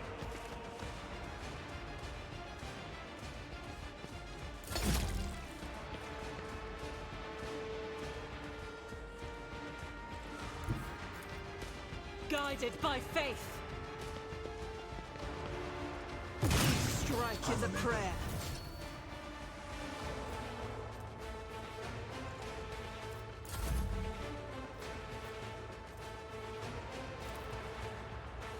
I'm not accustomed to another foe painted black.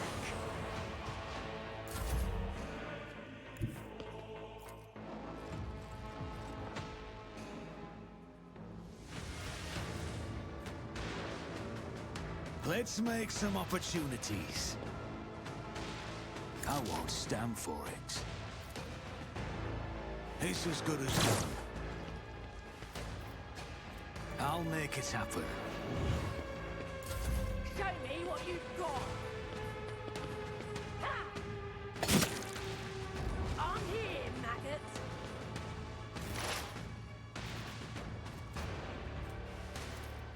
Was that you?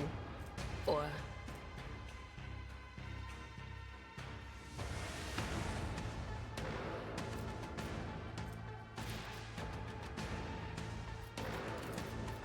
anything else.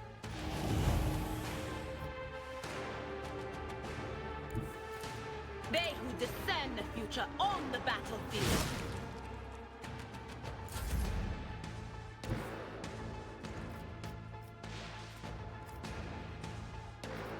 Okay, so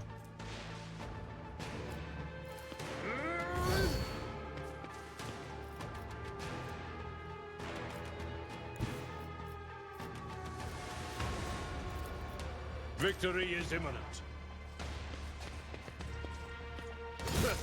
Gray hair, sure hair.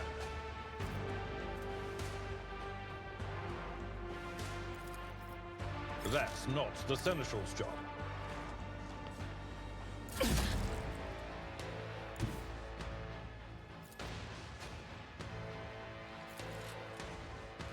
Rejoice in battle!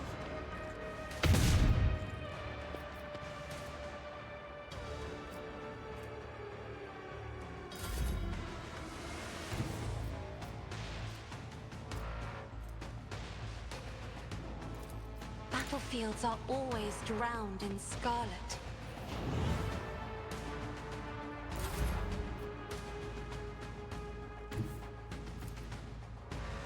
I'll see to it personally. Your end was inevitable.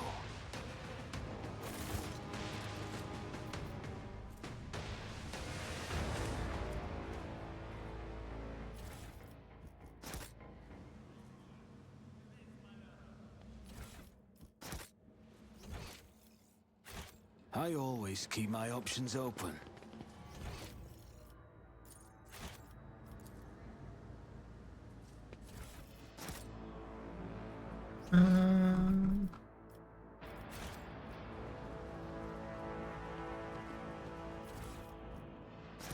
that went actually pretty well.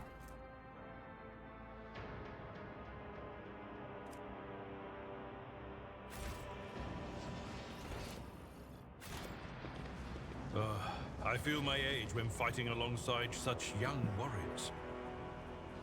Indeed. While I have my navigator skills to call upon, you are, statistically speaking, far more likely to perish in battle. Oh, I mean, that came out wrong.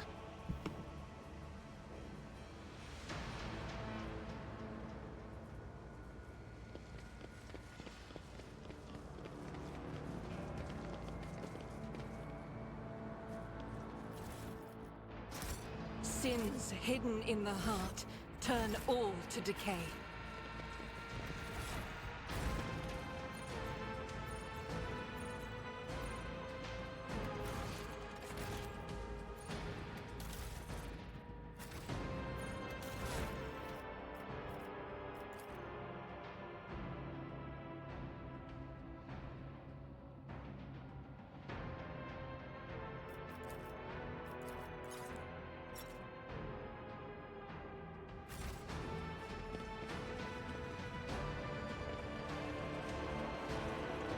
Keep your wits about you.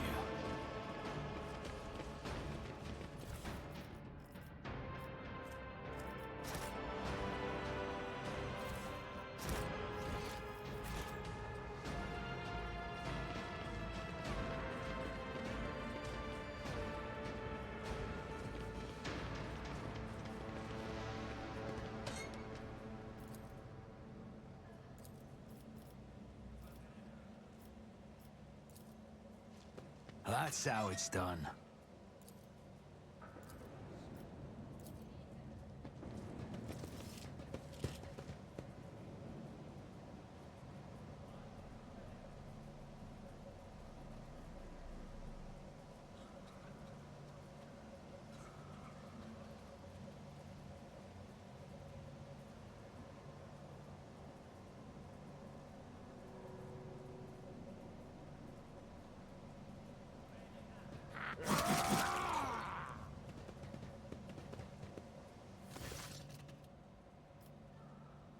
I think the throne, looking faces, we thought we can die here with these nutters.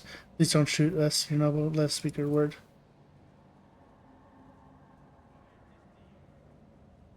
Give me a reason not to execute you on the spot. Here's the deal.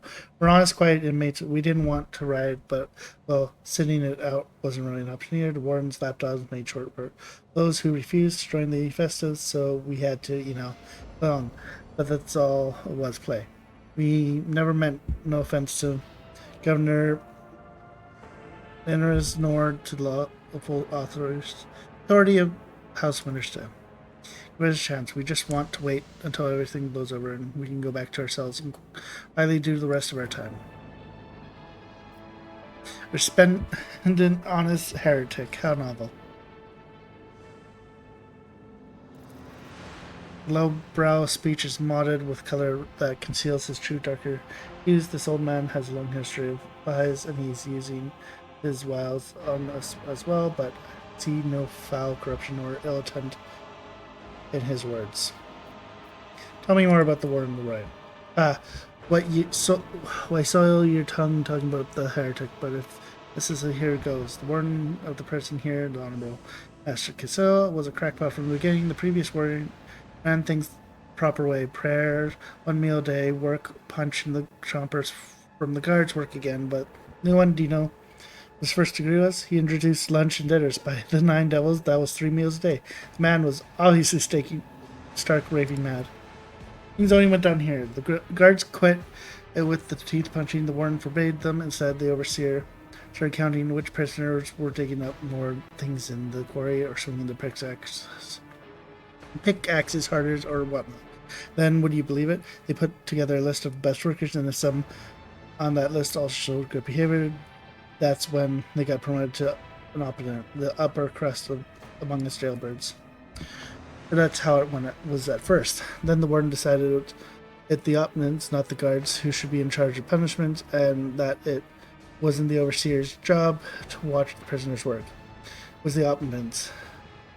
Well, let me tell you, that's when these goody two-shoe rules started to shine.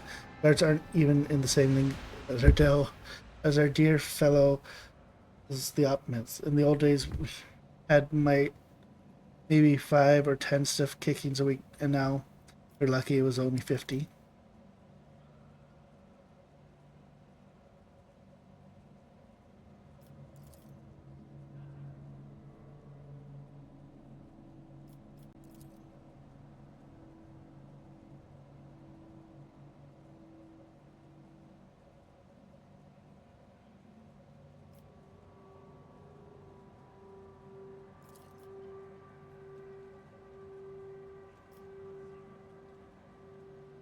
Kind of very serious people.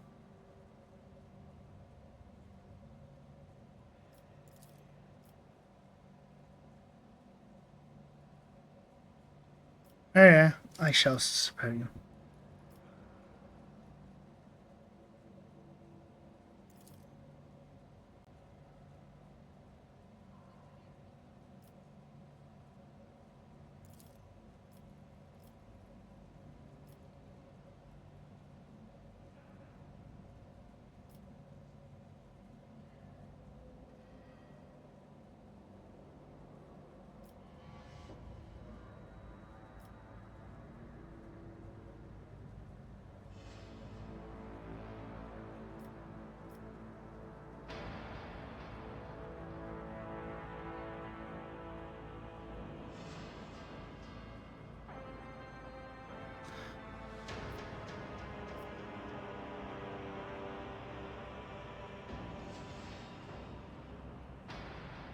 I feel like this is a bad idea, but I'm going to do it anyways.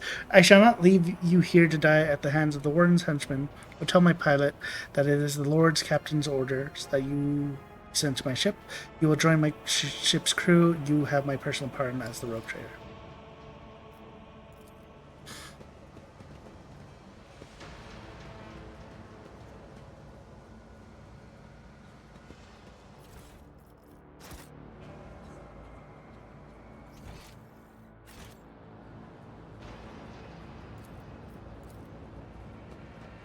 Just as I'd planned.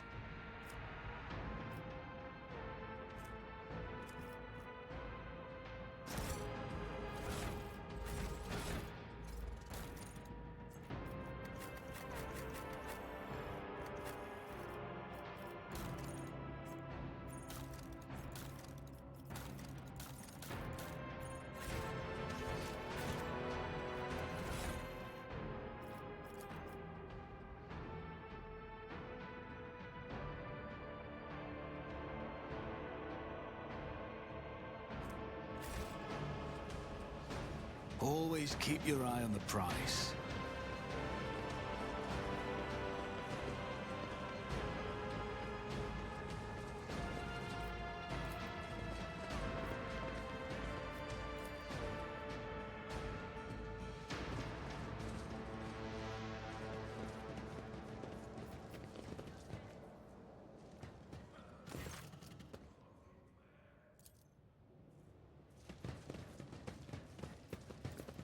I wonder, I guess technically you could return or finish combat, return to the void ship, come back as fully healed. Rise to the top or get left in the dust.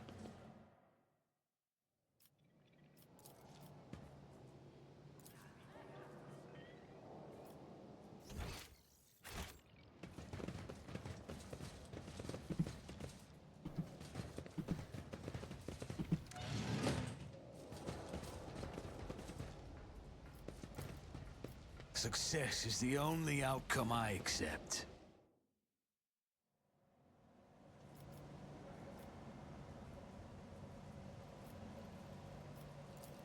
Oh, it's a peculiar thing.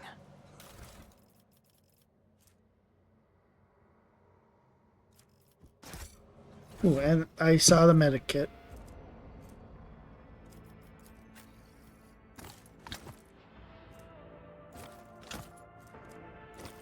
Oh, it's a stack of 2. Cool.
Oh, I'm just reading that backwards.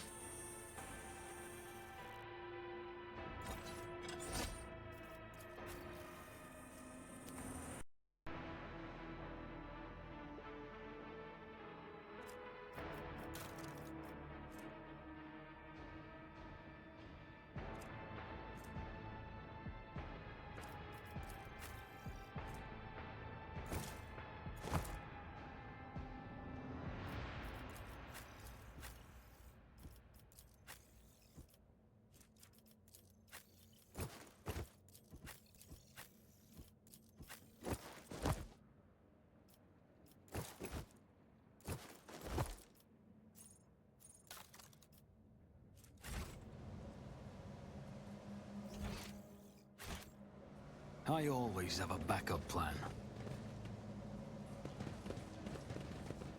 Oh.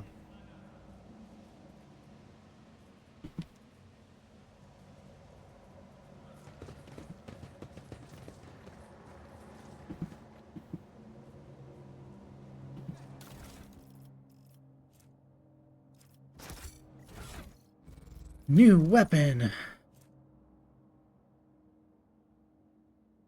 Oh, it's a shotgun.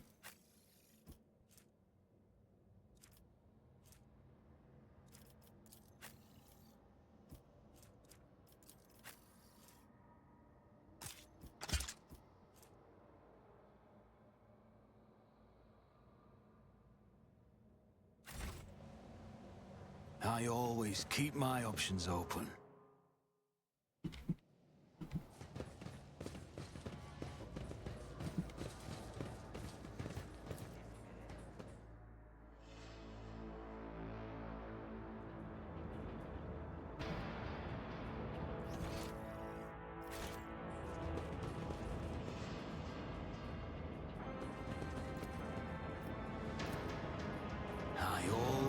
the job done.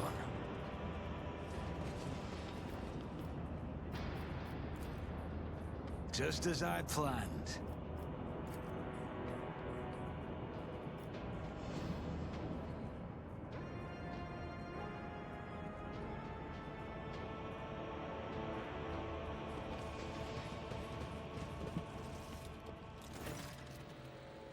I told you, Evie, they are hiding so much from us. Arrogant mentors, holy brothers and sisters.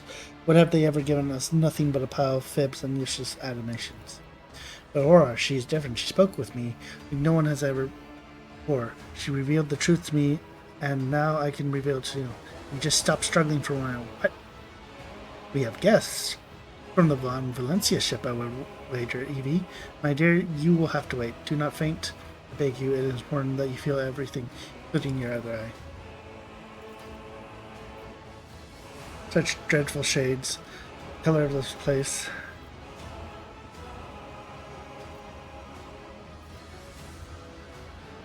Who's on the table?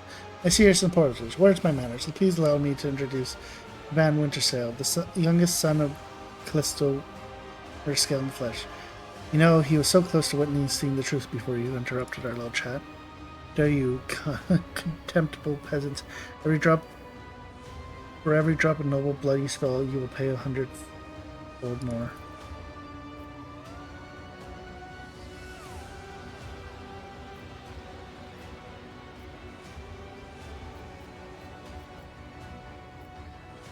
Step away from the hostage at once. Hostage, how rude. Young Richard Sale is my guest, my dearest friend. Came here to talk to his old acquaintance, and now heartfelt talk, and I am merely showing some appropriate hospitality to commemorate our reunion. Who's Aurora? Oh, so you've managed to barge in here and interfere with the prophet's design without even knowing who she is, but it's too late. You will never attain the sight. All you can do is accept your faith. I do not like it when people take the prophet's Aurora's name in vain. I desire your death, enemy of truth. The time for words has passed. Optimus, give your power to that are full seal of truth. Make an example out of you! Show them no mercy!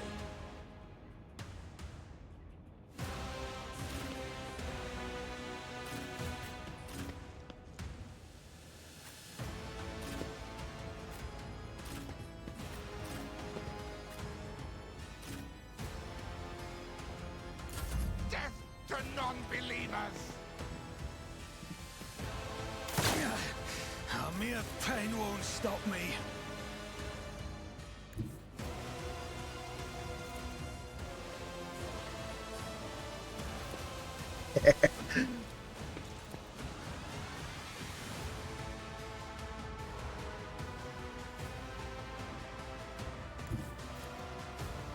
The enemies of the Emperor will be undone! 67. Okay.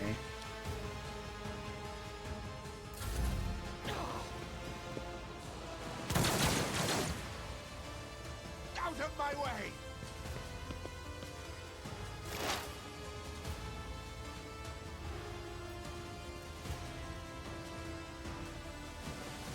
Oh, I don't have my... Okay.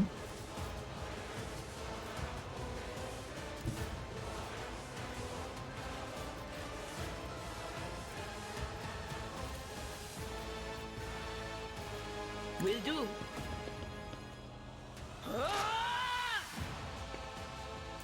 Chaos guides me! I serve the ruinous powers!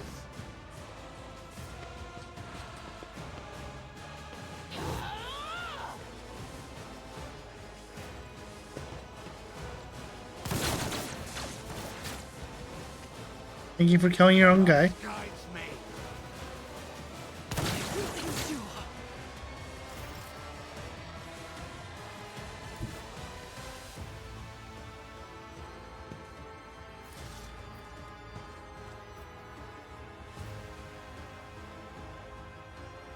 My place is at the fore. Reduced to dust!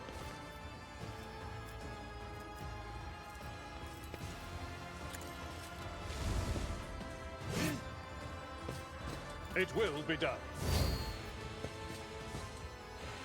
I'm not interested.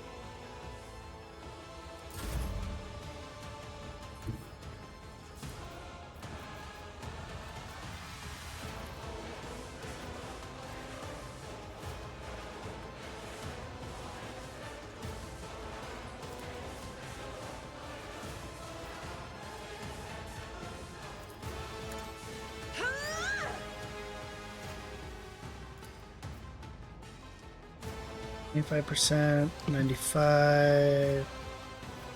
I'm gonna go with the 95% one.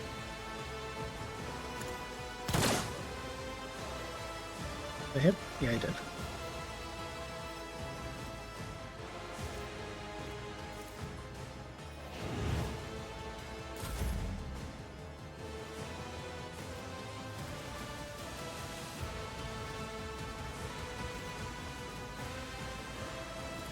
I am a navigator, not a servitor.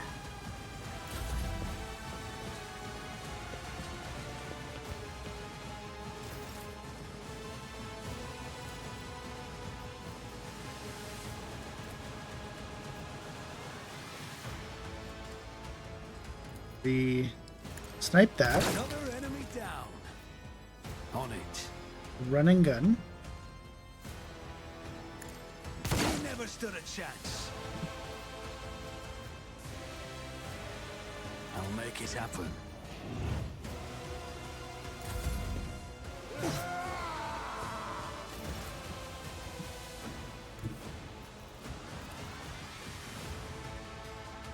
God Emperor, move through me. Be the fire in my heart.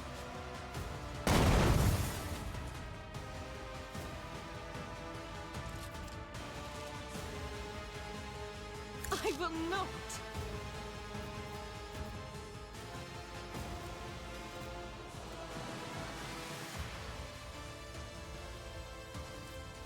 As the Emperor commands, I act.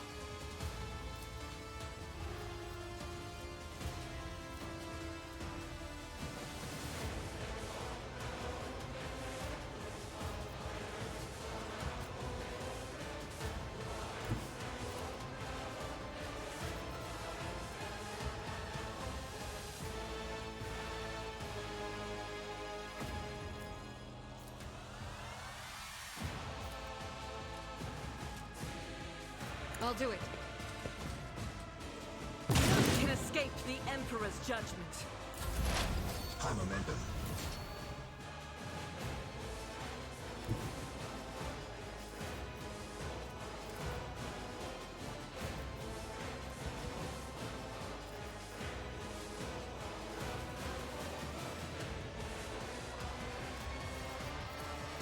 Anything else?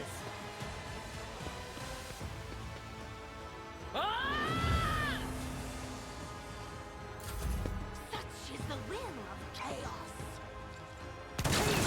It cleanses the body.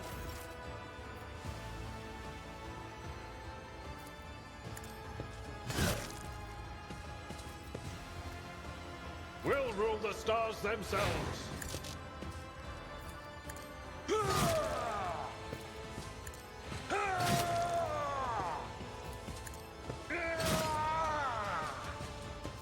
I will do my...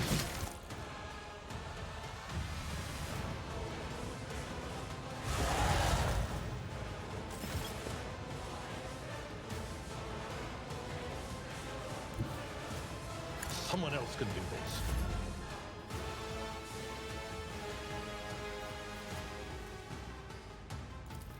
Isn't this a job for the serfs?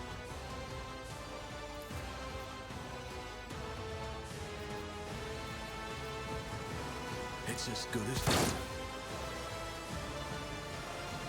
It didn't move. Fuck.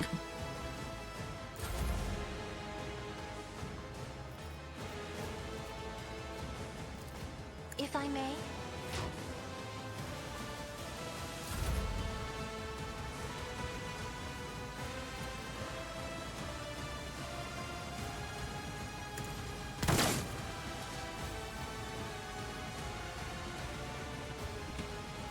Yeah, that's done. Let's get to it.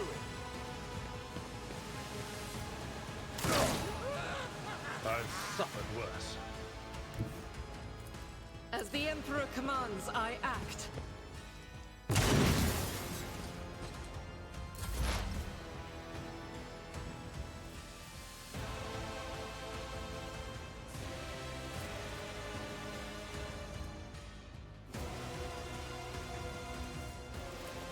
Will do.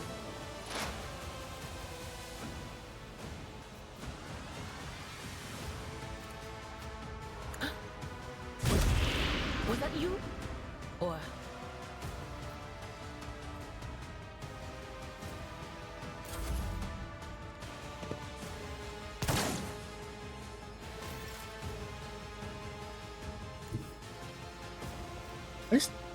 Just I've seen worse battles than this in my time. Grey hair, sure hair. That's not the Seneschal's job. oh, can't use anymore. Okay, Indeed. that's fine. It will be done.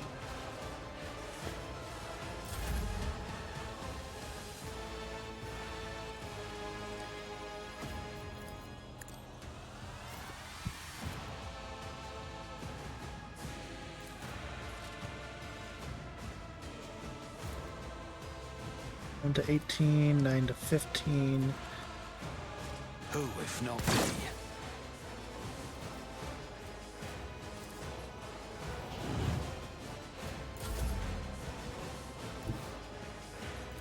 Me?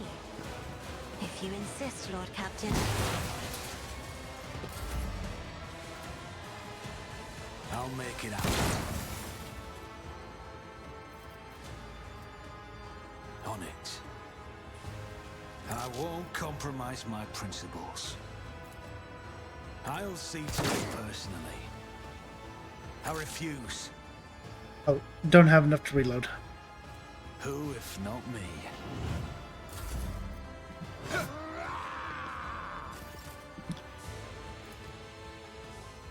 Doubt is for the weak.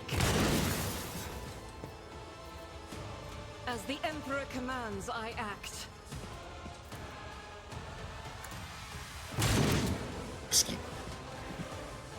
I'll do it.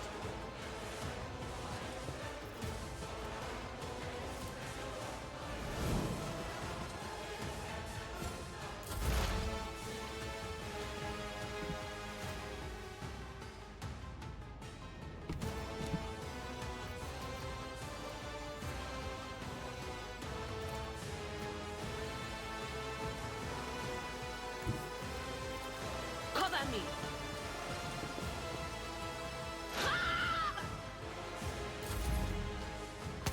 Can I fall back now? At your beck and call. I will do my duty. At your beck and target well struck. Isn't this a job for the serfs? High momentum.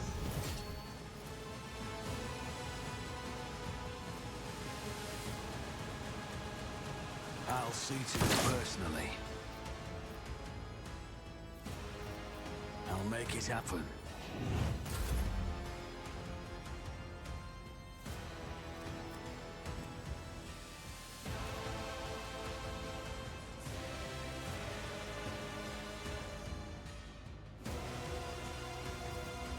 Me?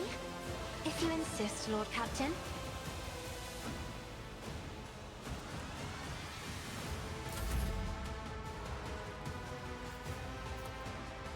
I'll see to your end was inevitable.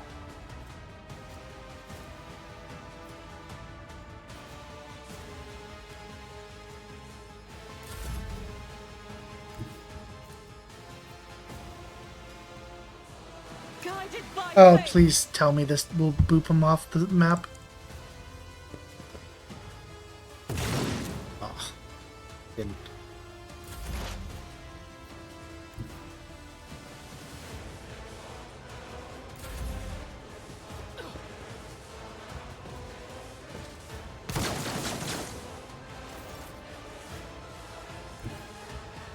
Tried and tested tactics are the best ones.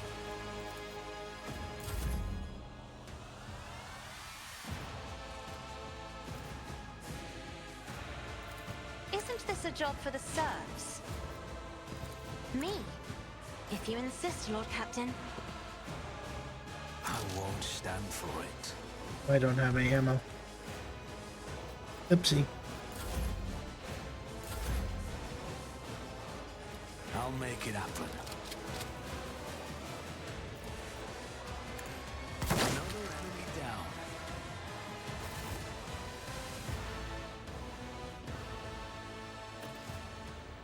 I believe it. We've been properly introduced. Eveline Wintersail, Cronus. Greatly pleasure to meet your acquaintance. A rare day that Lord Winterscale visit Eureka 5. The station was awash in the midst of warm hues. We were forbidden from meeting each other, but I was delighted still to see such rare colors in my home. Now, however, his colors are darkening, twisting from pain and bitterness. We must help Lord Captain. Clarity of his soul, for he is present makes the world a lady. Cassia, I presume the sacred child of the House Orselio. How disgraceful is that on the day we finally meet, I find myself not at my best. There's... Finish him off. There's no disgrace in your predicament, Lord Winterscale. The Lord Captain and I met under seemingly dreadful, tragic circumstances. Conserve your strength. You are wounded and need help. Wounded. I would have phased it altogether differently. Tortured and maimed, perhaps. Have you ever had your eyes burned out? This was my first time. I cannot say I recommend the procedure. What have they done to you? And the warden, my friend, I tried to convince to stop the riot. He failed. Father hates diplomacy, which is why I had to try.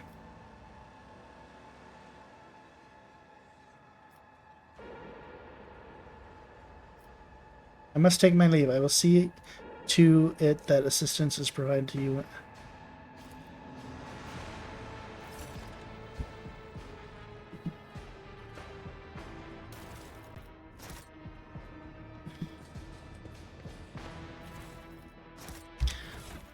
I did like the kind of like how unique the battle was.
Is there money to be made? I like how, so there's like, you know, you don't go here first, you may miss out on stuff, which is, it's okay. And makes the game replayable.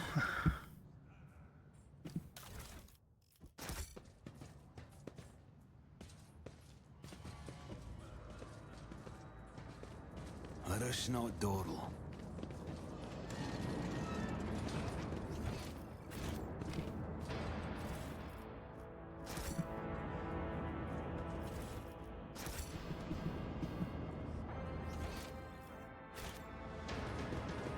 And that's a good thing in games. Get some replayability.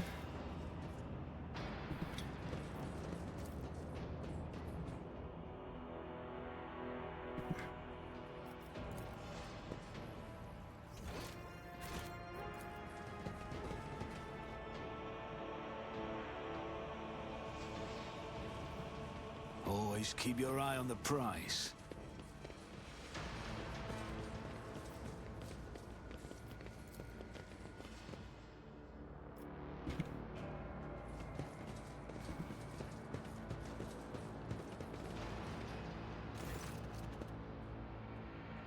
Rebellion has been crushed. I have news of your lord.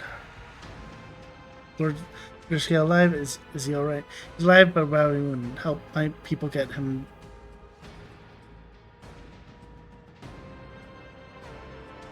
He is safe in one piece. I shall receive him as a guest on my ship, so ready the shuttle.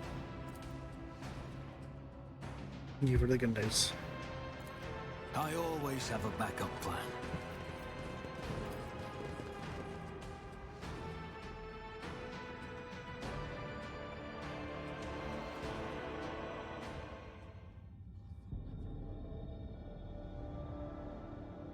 Christian's report, Lord Captain, over the past few days, I received several messages from DevTech complaining about his behavior in the ship's culture and the servers, the machine spirits, restless.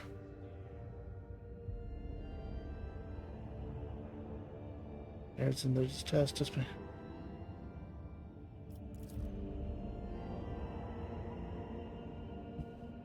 Having occurrences such as these are caused by error. The conjugators' calculations, or have some other simple explanation. I beseech you not to take after those who whisper about the ships being cursed or possessed. Oh, don't start, old man. All these particular happenings have long since turned into local legend. The door slams, shut, illumine.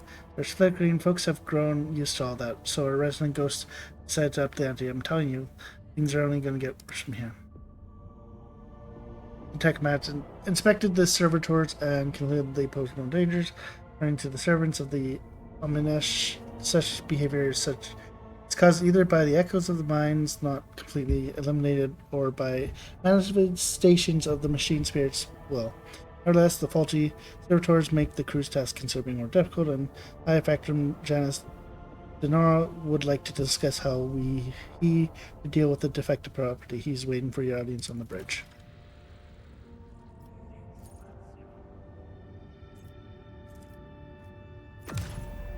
To the bridge.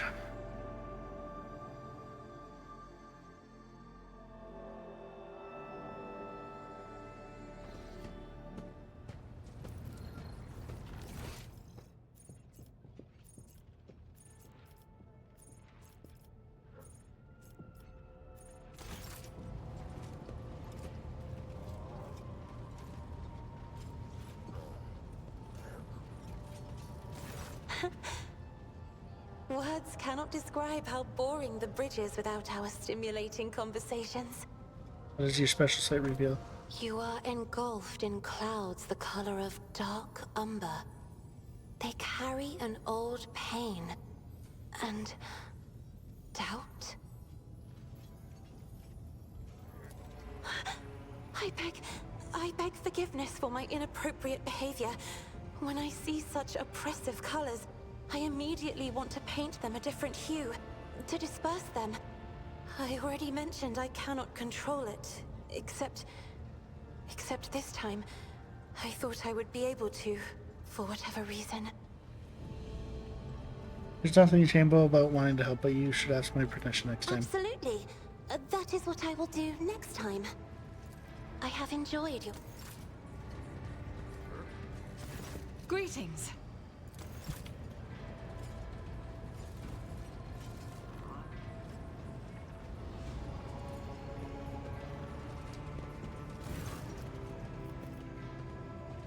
They just informed me about a problem with the servitors. What happened? You see, your lordship, the ship's servitors have been malfunctioning of late. They violate protocols, interrupting their tasks, observe crew members for long periods of time, and move erratically with no means or purpose. Had it been a routine technical fault, I would have decided the fate of these servitors myself, but I deem it necessary to notify you so. I do not wish to hide such irregulars from the Lord Captain. You wish to observe the... I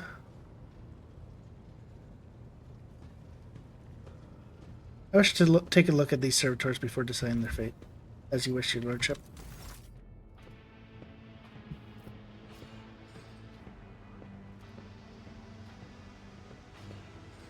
Oh god, it's a fucking... When his lordship arrived at the scene, he found the servitors in the same position that they had assumed after they had been corralled in the bay, all standing in long spiraling lines and facing the center of their strange format. The moment his lordship crossed the threshold of the bay gate, their body jerked into motion all as one, as if obeying a command. The servitors turned to face the Lord Captain. Tectomat, tasked with overseeing the defective units, even reached for their weapons, but then the servitors went still, just as abruptly, staring at his lordship with anxiety. All held their breaths, disturbed by their sight. We waited for Lord Captainship to speak. His lordship, Shade von Valencia,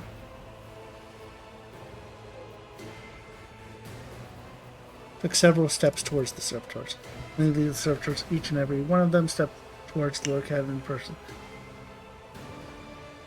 Perfect unison. They mimicked his movements with frightening precision. The rogue trader halted in place, and after a moment's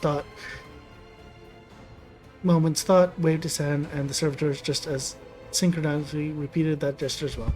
The Lord Captain turned busily to the Tectomat, so did the servitors, as if mocking him. Whatever the Lord Captain did, be it incline of the head, wave of the hand, or step to the side, the defective units repeated without a moment's delay, hesitation, like grotesque marionettes controlled by an unseen puppeteer.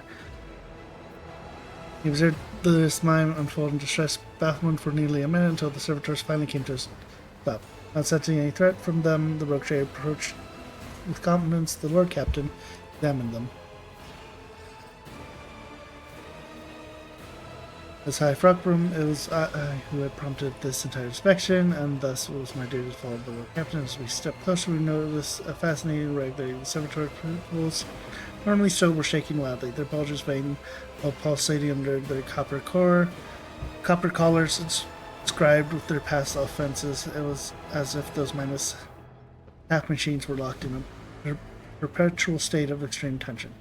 Visually second Tectomat behind us proposed that the human souls had awakened within the servitor body after long slumber deep within the bottom body's brains. Formerly bereft of intelligence, they attained awareness, feeling, and understanding. After a long pause, Tectomat added that the servitors used to function properly and that no one had been able to explain their change in their behavior. His gaze, still trained on the motionless but animated half machines, half people, the Lord Captain stepped away from the servitors, suddenly drew an iridescent blade, one I had never seen before, and as if following some unheard command, plunged it into the nearest servitor. The moment the blade sliced open the pale flesh, a wild howl washed over the cardboard blade. I heard the screeching crackling of several of the servo motors, as if having regained the ability to feel pain. The wounded servitor struggled to open its sewed mouth, but all it could muster was a stifled moan of horror. The captain's victim fell to the metal deck, and all the other servitors came crashing down. We all felt the grip of an otherworldly bone-chilling cold. As I met the Tectomat's fearful raises, I realized that none of those present had any explanation for what just transpired. The engineer Prime proceeded to center of the spiral servitor bodies, stood over them grimly, studying their lifeless faces, and spoke thus: "This tech phenomenon warranted comprehensive study. Furthermore, investigation has been rendered impossible. Perhaps it was a trick of the imagination, but I thought I caught semblance of sorrow in that gaze." The Lord Captain seemed not attaching any importance to the situation, sheathed the blade and left the cargo bay without a word.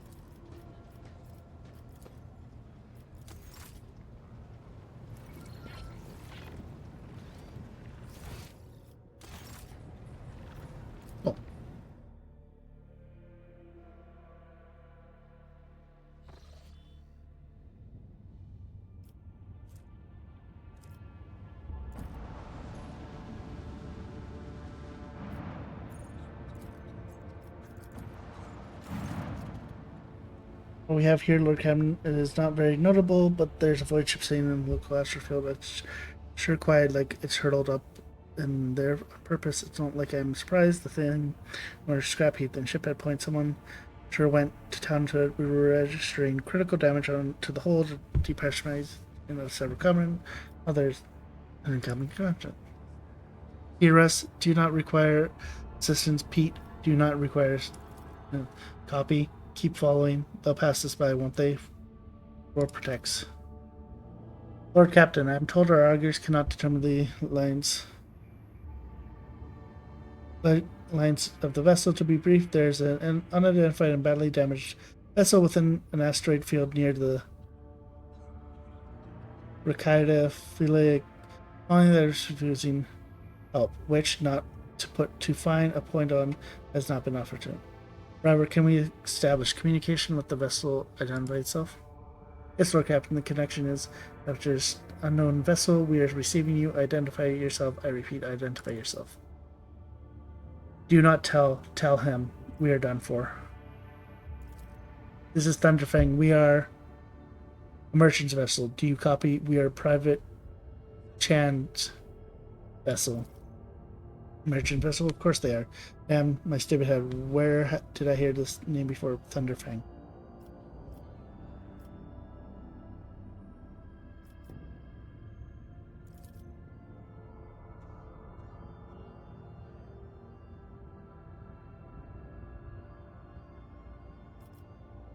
Thunderfang, why can we not identify you? Why? I don't know. What if? Certainly not. Our vessel is badly damaged. It's preventing the correct identification. We assure use merchant vessels. Thunderfang does not require aid. Thunderfang, your vessel is badly damaged. What happened to you?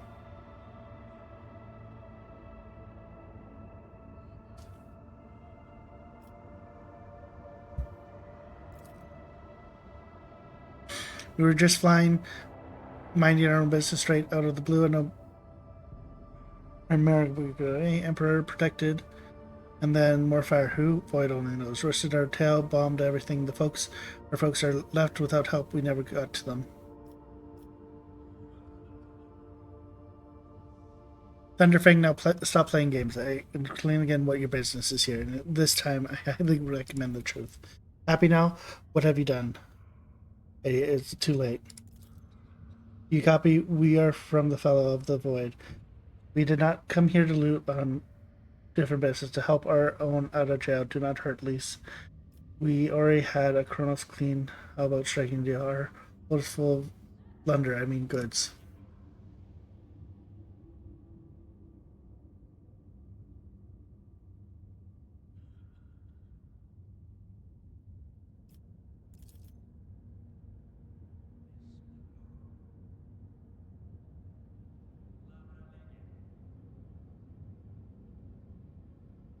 Thunderfang, prepare for commercial exchange.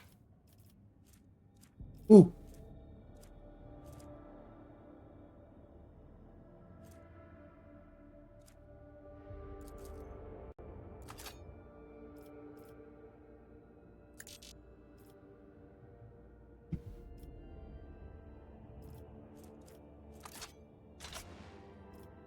Heavy Flamma.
Damn.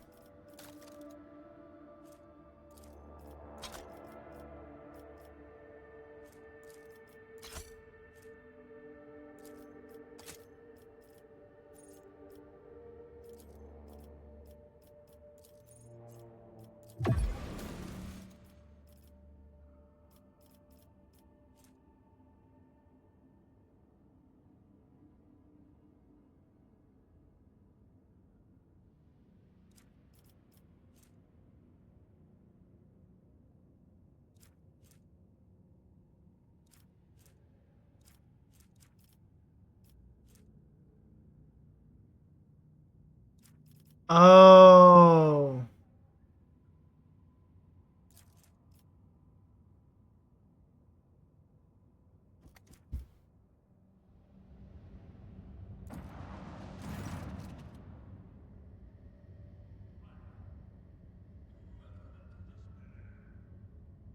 Let's say they call themselves the Bloodspurn Web. Well, it defends the flagship from both internal and external threats. Lady Yura held them in high regard verbally upon their activities. I'm ready to receive them.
The Undying Emperor commanded us to spin a web of blood around his children, and we obeyed.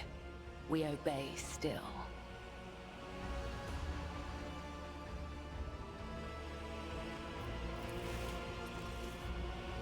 Domin von Valancius, death has whispered your name.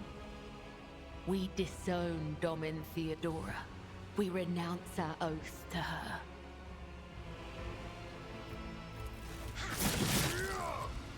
And now we give the gift of our blood to you. It is the gift of death. Death has whispered your name. The followers of the tenets of the web swear fealty to their new overlord and offer proof of their devotion. We give you a blade, the silent verdict. The Undying One has chosen you to wield this instrument of death. We give you one of our own, Kibella. She will be your shield and shadow. And we give you the blood of these traitors. The tenets of the web will purify their souls. You've heard many stories about the death cults, such as these devoted holy assassins of the Imperium have turned death into the form of worship of the Emperor. They are exclamatory slayers, invisible executioners, and the scourge of traitors, heretics, and fallen souls. Many righteous people honored them as Voltaires of the faith, while others see their fearsome rituals as fancy spectacles touched by madness. The prisoners cower beneath the weight of your gaze. Blood drips down the tear-stained faces of the captured officers, technomasts, and workers. Word has been carved into each of their forehead with meticulous precision. Traitor, heretic, apostate, renegade. These cuts have been digitally and regularly reopened to prevent healing. These renegades committed treachery against their domin. Their lips once praised the name of Kunrad Voigtveer. But it is your name they will whisper as they cross over to the other side. cultists are all Voidborn. Their lowest Sweeneye bodies are clad in light armor, which allows them to move with an acrobatic, nimble grace and strike with an assassin's swift surly. The red and black vestments are worn with sharp spikes and ritual jewelry. Where time and training have worn their garments threadbare, you can make out the patterns of the bleeding decorations. Interesting. So, a death cult watches over my crew. They who honor the Emperor through killing, who devote their every deed to serving him. Sacred executioners. The Domin has discerned our essence. This is a great honor for the blood-spun web. We have woven the bays of this ship together with the threads of our faith for many years. We keep the greatest relic, his tarot, through which he sends us his blessed revelations. We obey the whispers of the Undying One. This is our service to him. This is our service to you. How interesting. Devout assassins who believe themselves to be instruments of a higher power. They revel in violence and cannot tell the difference between bloodthirst and piety. They follow their faith blindly, unaware of how closely they tread the corruption and depravity. Look at them. They stand on the edge of a precipice. The smallest push will send them plummeting into the abyss. You could be their downfall. All you have to do is push. Tell me about yourself, Cabela. Are you the leader of the Bloodspun Web, or its herald, or its servant? I am the second spinner of the blood-spun web. The honor of this title is bestowed only upon those who have ushered more souls than... It is shameful to speak of one's own deeds. I'm here to become your shadow, not to make boasts. Exactly does a cult like the Bloodspun Web do? The tenets of the web teach us to read the threads of the future and understand the hearts of others. When a soul is filled with the poison of corruption, we know its time has come. We bring liberation. 3 strikes, 3 rebukes, 1 blade. This is how we serve the Undying One. This is how we serve you and your flagship. But there are others. The virtuous martyrs who contravene his design without realizing it. Those who have come too close to faltering or committing an apostasy, but have not erred yet. We present such souls to the Undying One. Continue to serve me, dancers of death, but henceforth let my name be upon your lips when you shed blood. Your name upon our lips.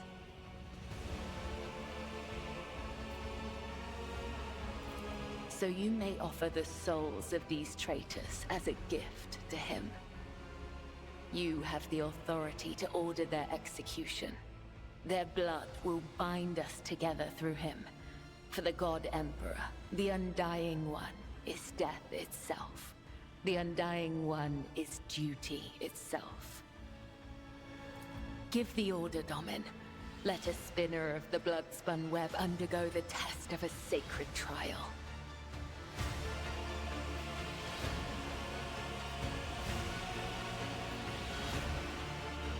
A dagger that has not sliced through sinew is nothing more than a toy. Let the final dance begin.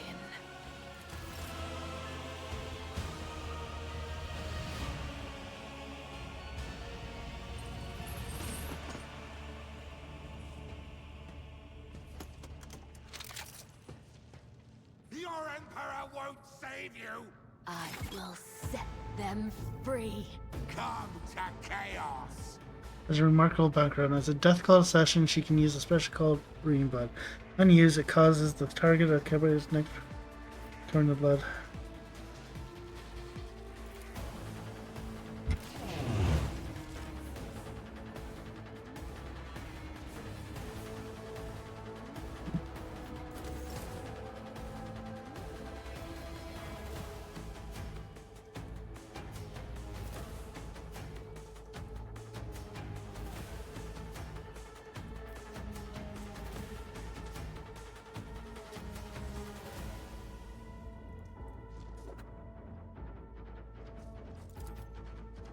This goes against the tenets. So I still get to attack.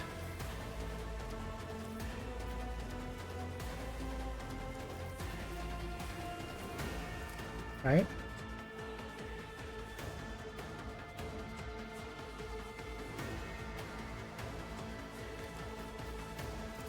Trust me.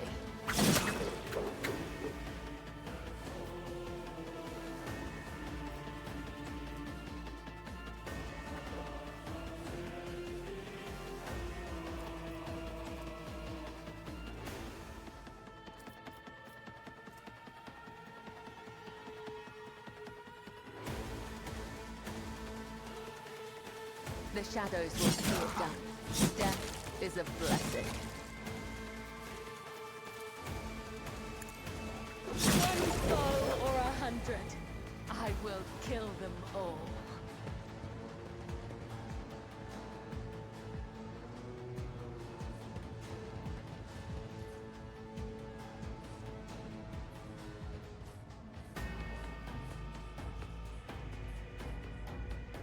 Cry. Flee. Pray. You cannot alter your fate. Death to the defilers! I shall not fail. The other side awaits.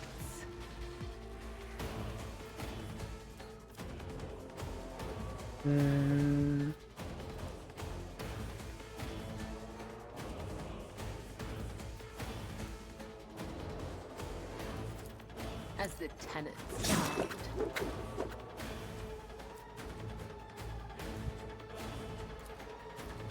Trust me, killing brings me no pleasure. The shadows will...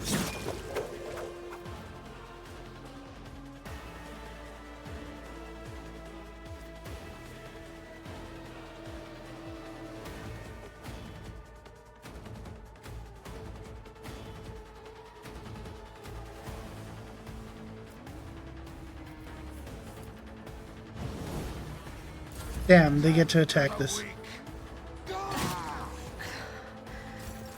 There is only death. Yours or mine. Death is a blessing. She's kind of cool.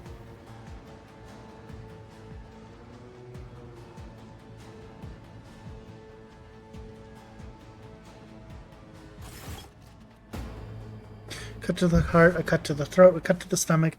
These wounds have been inflicted according to his pleasure. The blood is apostates will wash away the stain of their treachery, so that their souls may prostrate themselves before the Undying One's throne and beg for his forgiveness. I have acted with reverence and shown my proof of loyalty. Will you accept me, Dominant Jade? Will you make me your shield and shadow?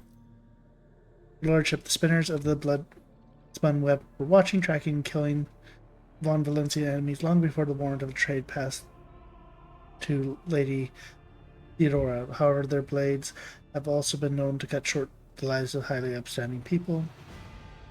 And I certainly do not in any way condemn the deeds of the deeply esteemed cult. I am sure they must have had good reasons. Cultists are a scourge of the Sidious. They bring the unrighteous to ruin. The enforcers respect the blood-spun web, where we share a common goal to bring his light and his harsh judgments to the dark depths of the ship. Scourge of the Sidious or not, folks are afraid of them for a reason. A couple watches ago, these spinners took a train driver to pieces for some kind of ritual. I don't know what Old Malak did earn that privilege, though, and who's going to feed their family now? Oh, that's a lower decker problem. What matters is that the Bloodshead spun web serves you favorably, Lord Captain.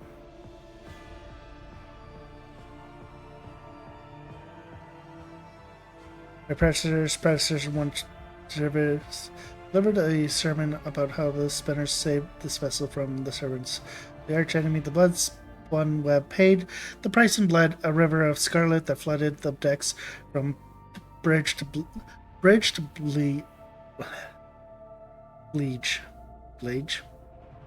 Bilge.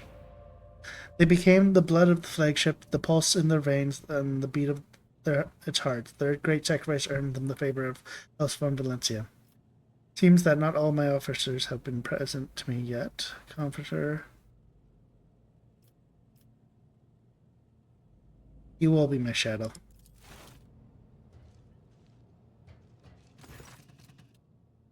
Henceforth I am your shadow, Dominus Shade von Valencia, an instrument of death placed in your hand by the Undying One, for so it was ordained, and so his terror spoke. I also come bearing an invocation from the visor of the Bloodspun Web. He wishes you to know that the doors of the Undying Temple are open to you. Blessing the Lord Captain should go down into the depths of the flagship to search for this temple. All due respect, the lower decks are for servants and crew. That is, they are not a fitting place for his lordship. Where is your temple located? I am not permitted to say. If you wish to find the temple, you must walk the path of Saint Erin, the matron spider. Hers was the thread that would become the Bloodspun Web. Her path began deep in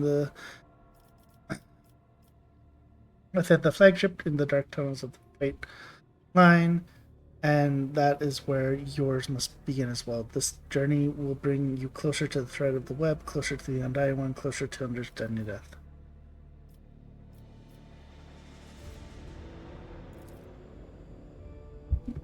Greatest, most sacred relic of the Bloodspun Web, the Emperor's Turret. It's a deck of many things. Oh wait, you just died. Only his chosen servants may earn the privilege of writing blood upon the cards and perform the reading.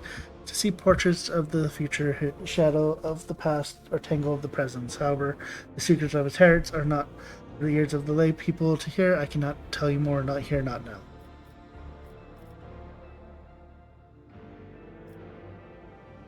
I will walk in the footstep of the Matrix threat.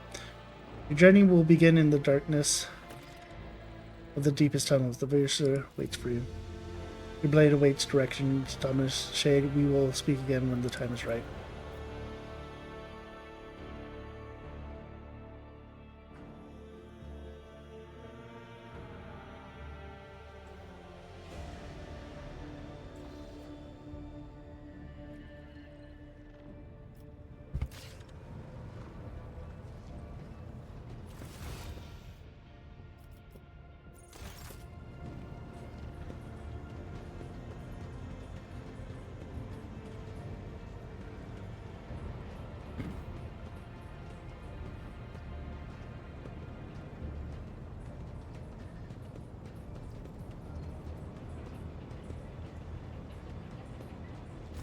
Domin.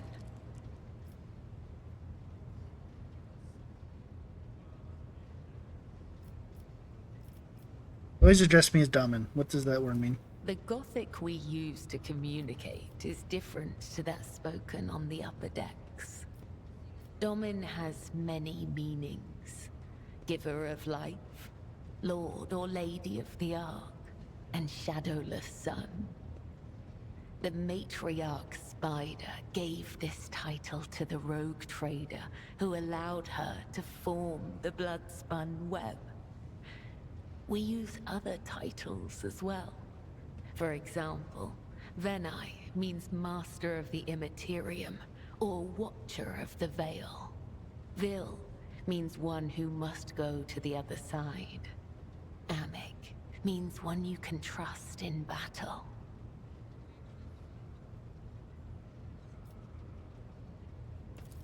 The Vizier taught us that there are many like us throughout the Imperium who spill blood in his name.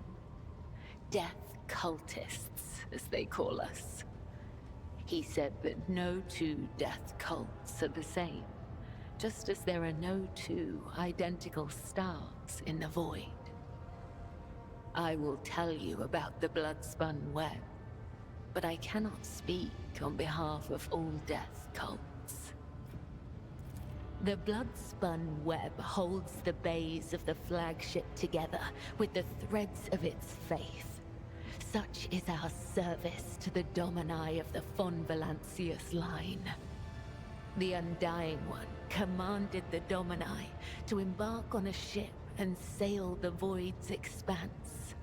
And thus, it became our duty to protect your dynasty and the Ark that became its home. This great relic of blood and adamantine. Some loathe and fear us. They call us murderers and reapers. Others call us dancers of death, who send the souls of the dead on their way. Both are right. Both are wrong. We are servants of the Undying Emperor. When he whispers that the time has come for a righteous martyr's soul to be laid in his blessed hands, we come to claim it. When he whispers that the wicked must know of his wrath, we come to reap. This is how we maintain order on the ship, unseen and guided by Death's will.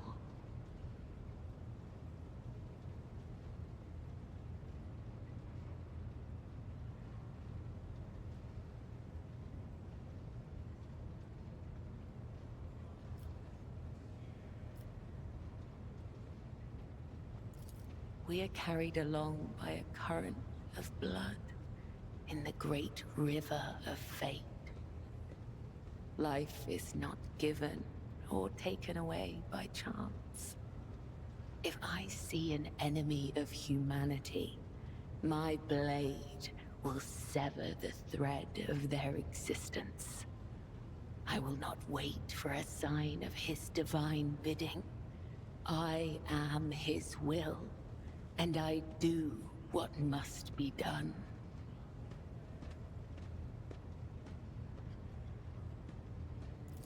Death's whisper is unmistakable. It is not like the murmur of stars or the hiss of corruption. It is truthful, pure, unyielding. Only the most eminent of us, the High Spinners, can hear the whisper of the Undying One and give voice to his will. They must hone their senses and temper their body and soul for years before his call can reach them. If it puts you more at ease, you can think of these whispers as his providence.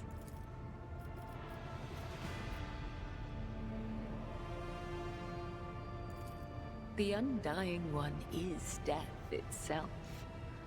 We serve him, and thus we serve death. This is not a comparison, attribution, or preference. It is the truth, and nothing can change it. Spinners carved the chronicles of our history on the stones of our temple long ago. But fate and time have erased our past, just as an exploding star erases a part of the galaxy from existence. It is the Vizier's duty to watch over the flock, to lead those who want to learn more of the Undying One, but are fearful of death, and guide those who seek answers in death, but do not know how to live. The Vizier protects all, those who do not know we exist, those who are grateful for our service, and even those who hate us. The Vizier sees what is to come, remembers the past, and accepts the present. They spin a web of faith and blood so strong that no enemy may sunder it. This is the Vizier's burden. This is the legacy of the matriarch Spider. It is said that she was one of many, born in the void, the Domin's subject. She honored death instead of life, and for this, she was persecuted. It is said that when the arch-enemy's forces invaded the flagship during a warp jump, she gathered the Undying One's servants around her and saved the ship from ruin. Together, they spun the first threads of the web to ensure that such devastation would never happen again.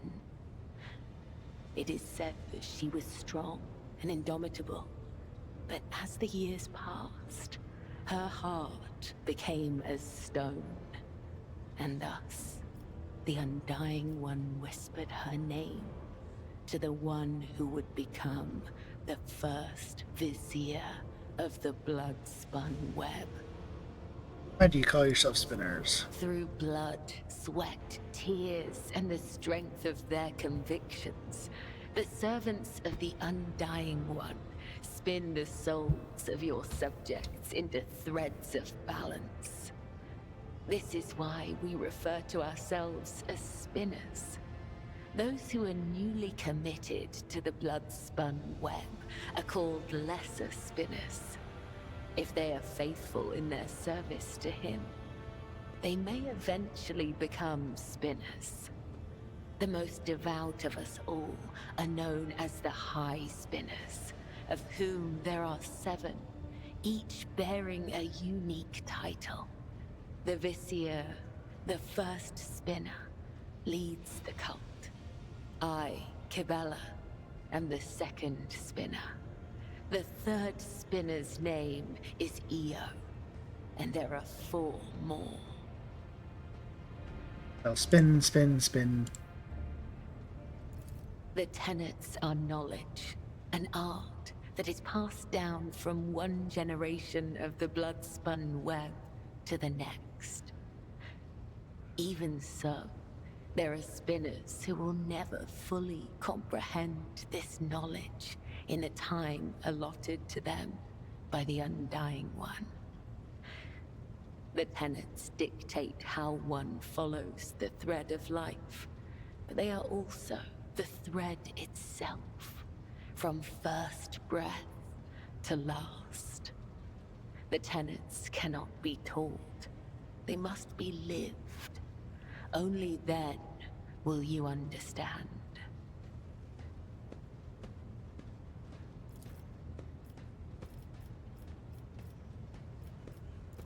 Torture? I bear the sacred marks of the Undying One's service. Death has bestowed them upon me.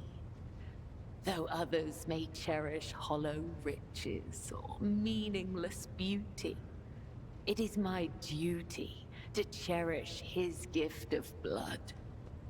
Each wound is a symbol of our service to him.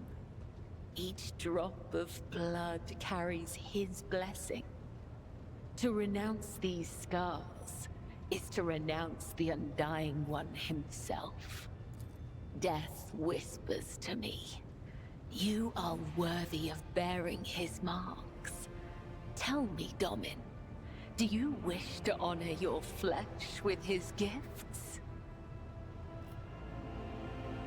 You know what? I'll do it myself. Enough. You have made a mockery of the sacred ritual. So be it. The tenets teach us to hold no ill will. But I will have no part in this. The Vizier taught us that there are... I met her once when I was young. The Vizier saw a serpent hiding among those close to Domin Theodora, ready to sink its fangs into her throat. I was ordered to find the serpent and sever the soul from its body. I watched and waited for weeks. I hid among the shadows, the air ducts and the faceless masses. Once I found the serpent, I sliced off its head and returned to the temple. I doubt that Domin Theodora ever saw me, but the 3 ritual cuts I left behind on the body let her know that this death was pleasing to him. They sent us a grand feast from the upper decks before the cycle's end. We gave it to the hungry.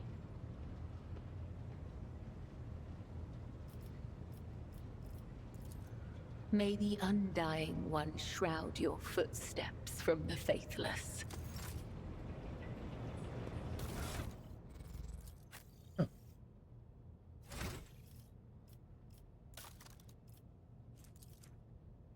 3 ranks.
Exploring the ship time.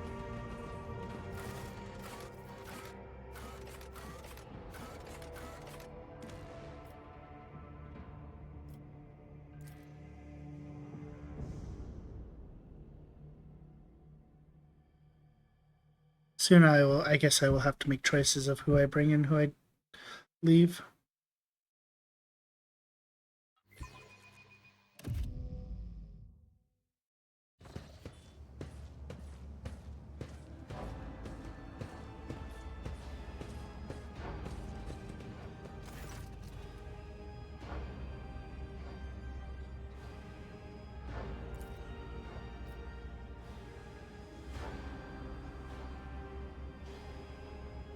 Seems you were prepared for my visit. How did you and Sarbak know I was coming?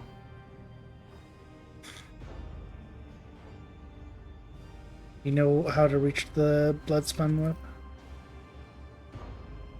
I've noticed the cultists are too adept at hiding, keeping secrets, and it's worries me that you might. Why are you worried? Is there a problem with the current? The lower decks are not suitable. Somehow your status, and it's not just the gramming or the crowd of the British laborers. I suspect the entrance of the Temples of Death, hidden in some dark corner, we might encounter criminals or contagious outcasts with kind of riffraff that dwells here. You might even be attacked. Such ghastly place you describe. We're not headed there, are we?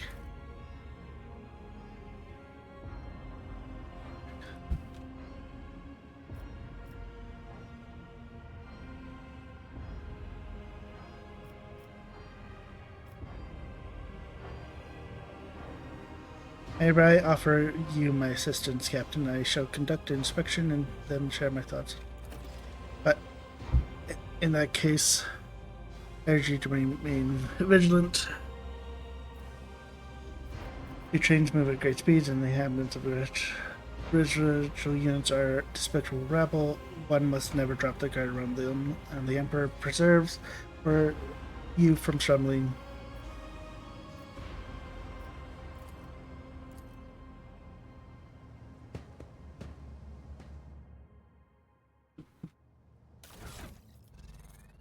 Oh wait, no, I need to do this.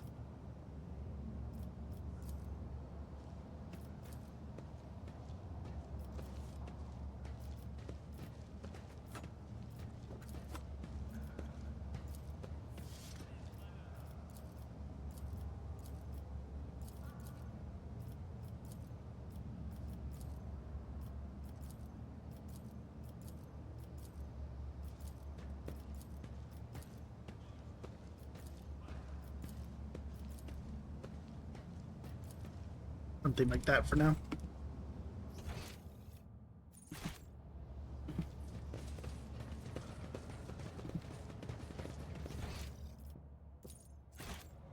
Rise to the top, or get left in the dust.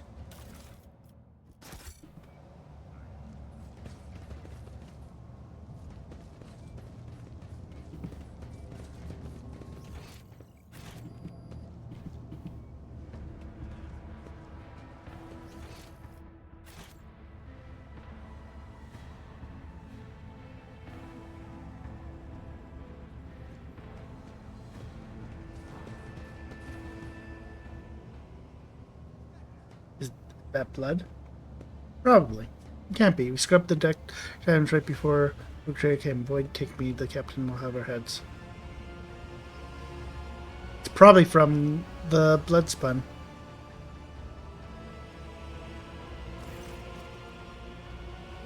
This is the welcome you give the rogue trader. Whoever heavy dust just behind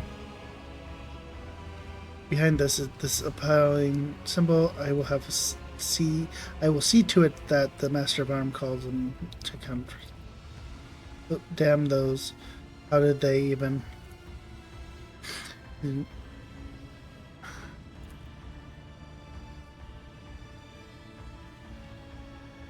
Remember the sign is the beginning request of victory.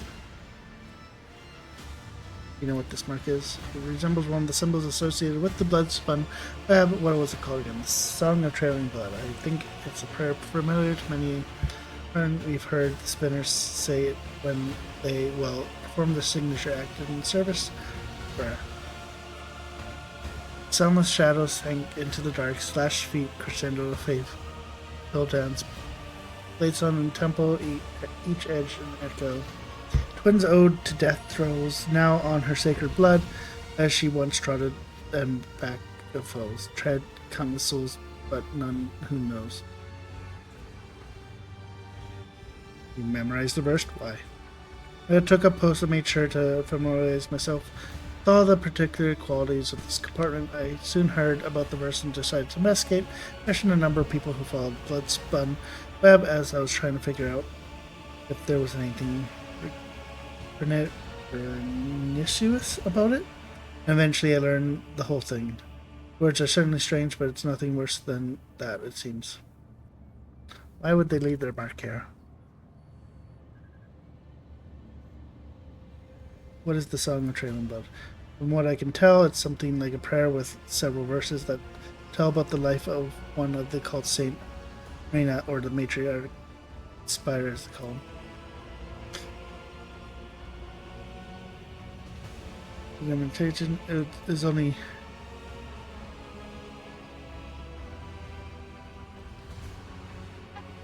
your outstanding intelligence is known beyond the bounds.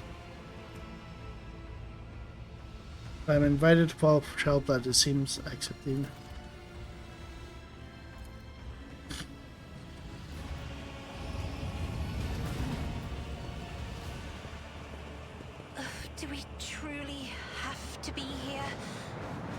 even sure what is making me more nauseous. These horrid colors, or the smell. There's a burnt man over there. I always keep my options open.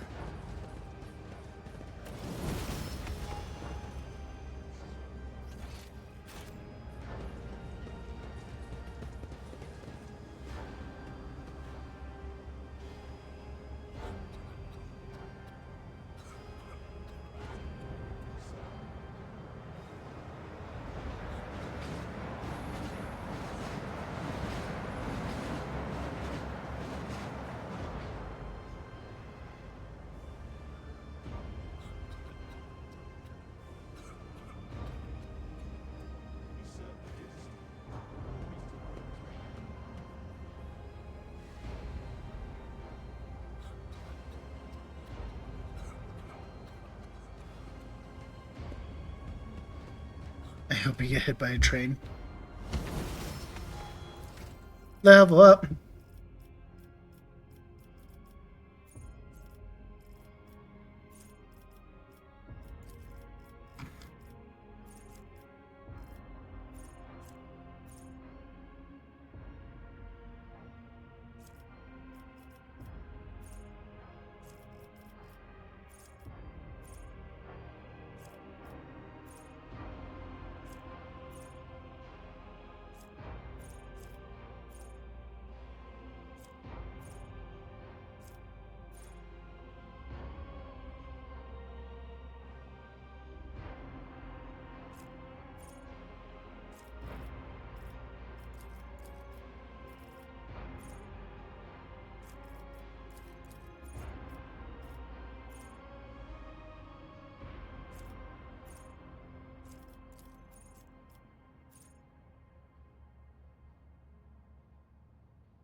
This is a common trait.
Sure.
Don't really need awareness.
Need to go here. And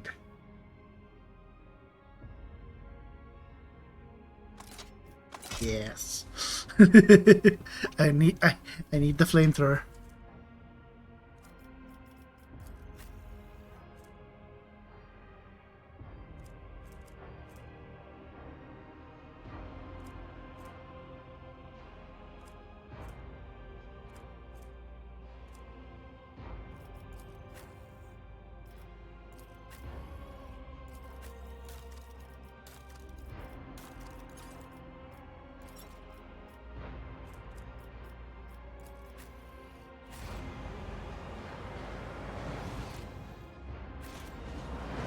Keep your wits about you.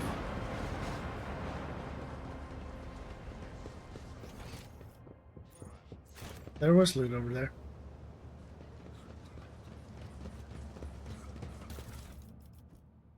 Oh, thank God. It's not that I like need them, but the more I can have of them, the just like kind of nicer it is. Oh, another blood mark. Is there money to be made?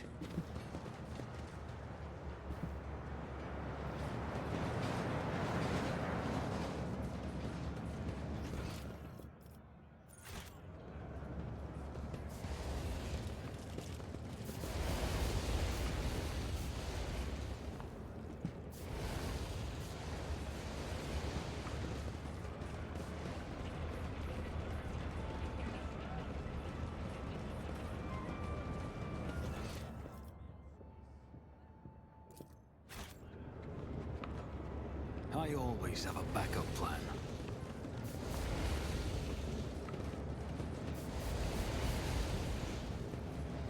Oh, does one get up there?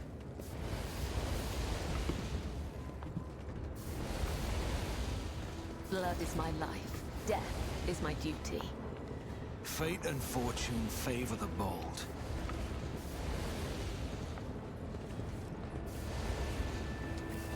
Eh. Oh, another blood mark. Rise to the top or get left in the dust.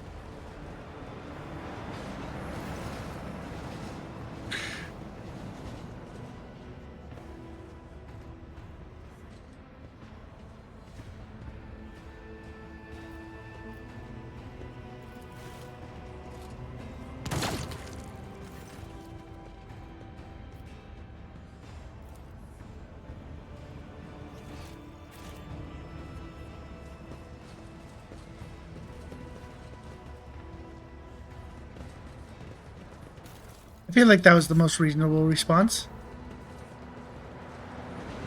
Murder him. Pay attention.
Always keep your eye on the prize.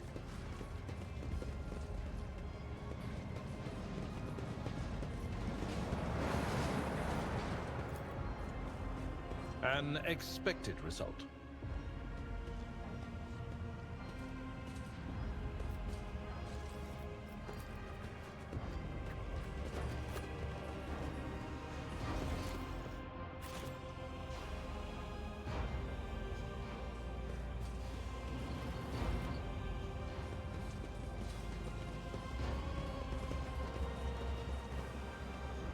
When the faithful are idle, heresy grows.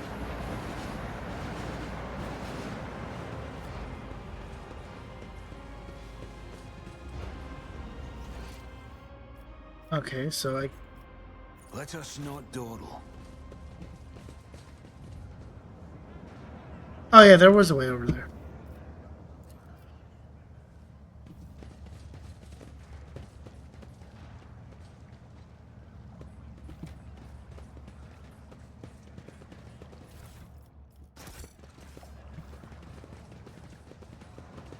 Sure, you can have it if you need it so badly.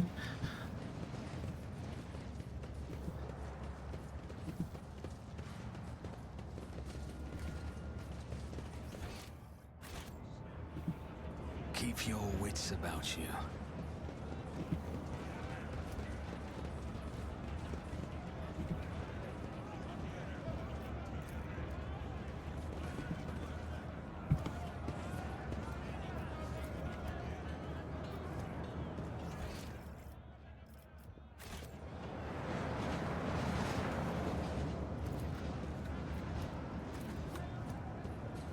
Success is the only outcome I accept.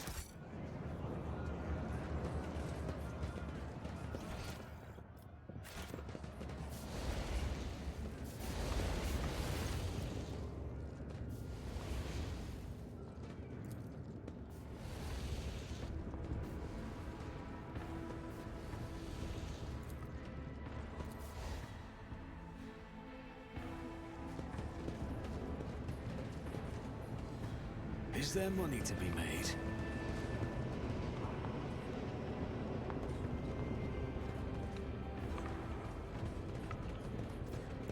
Nothing's impossible for this old officer.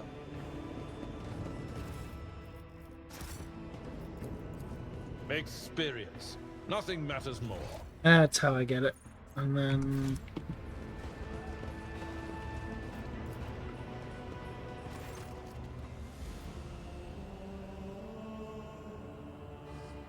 Florian, what happened? I'm Val, cleaner. I was at my house sleeping. Forces came to set fire. I didn't make...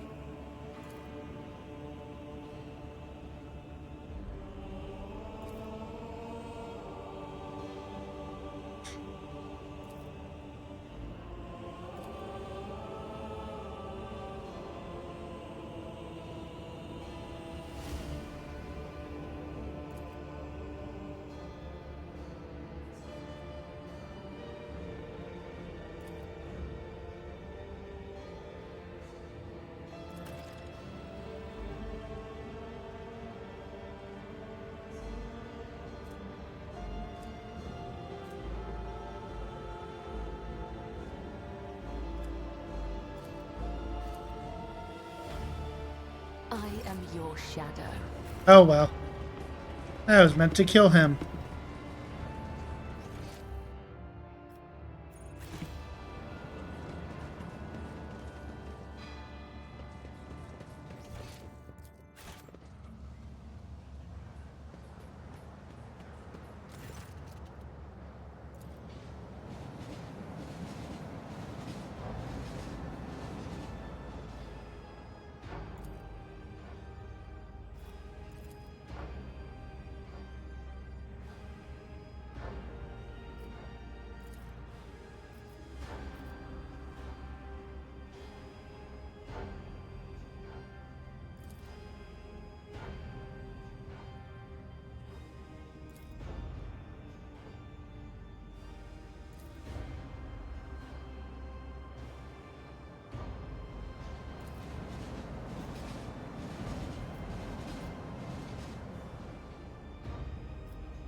It was, but I failed to complete my final assignment.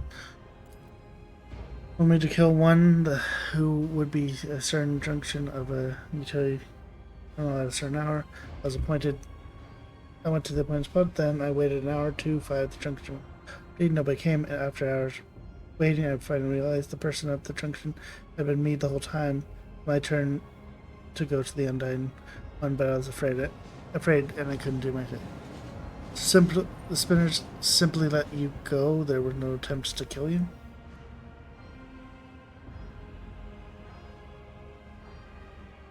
You were ordered to die for what reason?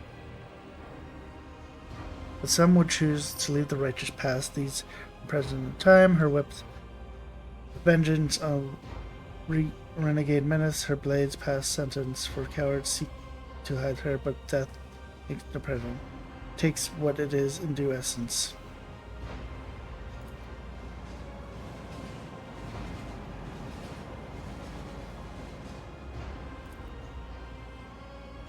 There was plenty of reasons I sowed death. I offered him the souls of the most pleasing men and women I could find because it kindled my passion. I killed off crewmen who didn't deserve their wealth, and I took their thrones. I killed enforcers who looked in my eyes without fear because to be fair, I reveled in bloodshed. I betrayed the tenants I realized. Now, but because I enjoyed it.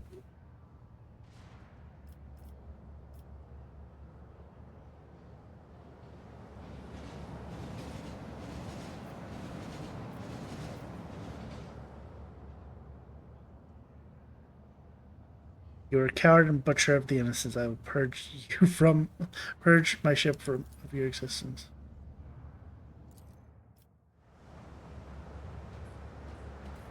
Please just Sparta kick him. Yeah.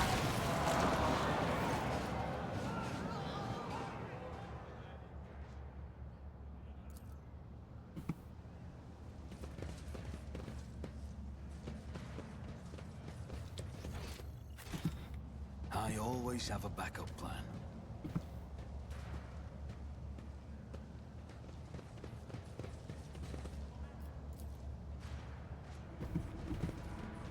Oh, I guess I failed, so I can't get...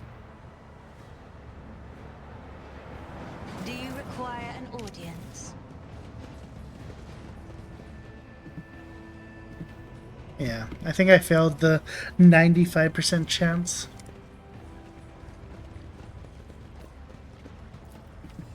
An expected result.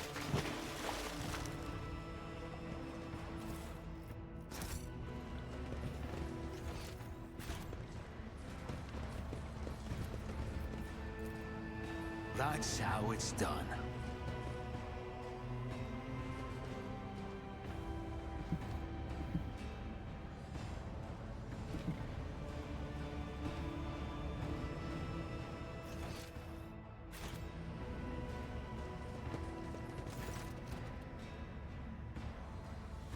Who are you? They're not supposed to be anyone.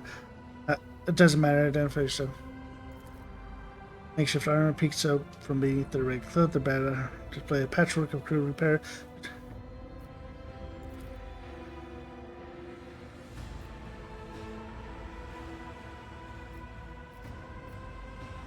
Who I am does not matter. What are you doing here? You better answer. This conversation won't last long.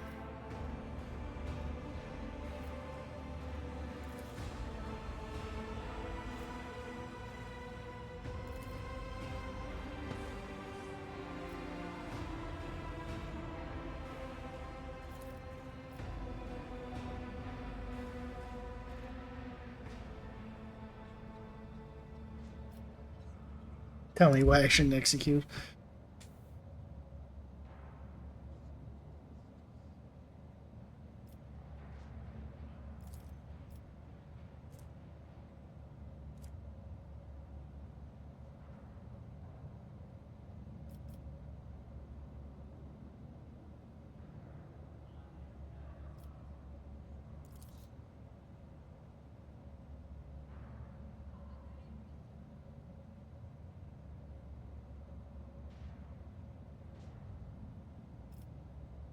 Why do you want my weapons? Are you going to repel? Business, we're no rebels. If anyone bless troublemakers and we shed blood for the flag without fear. I suppose that makes us defenders of the ship. Why stop there? You might as well call yourself saints and say the faith of the whole dynasty rests on your shoulders. You obviously did not expect anyone to be here. Are the enforcers providing cover for you? I wish. Brentstone, the new appointed captain, had our informant strung up. He's tightened the screws, damn it. We can barely breathe. Today's the last time we'll come to pick over this compartment. You all have your little fingers cut off. What does it mean? It's the gang's initiation. Fine, right. By voluntary removing the finger, newcomer shows their determination and willingness to join us forever. It's also a badge of honor.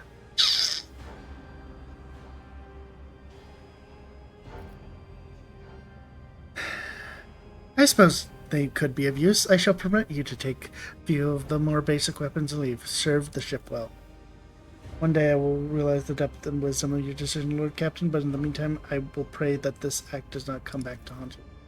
That boy, the Lord Captain himself, is expecting good things from us. We can't let him down. We will fulfill your command to the letter.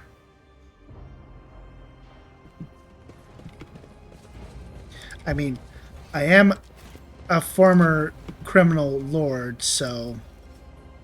I always get the job done. Rise to the top, or get left in the dust.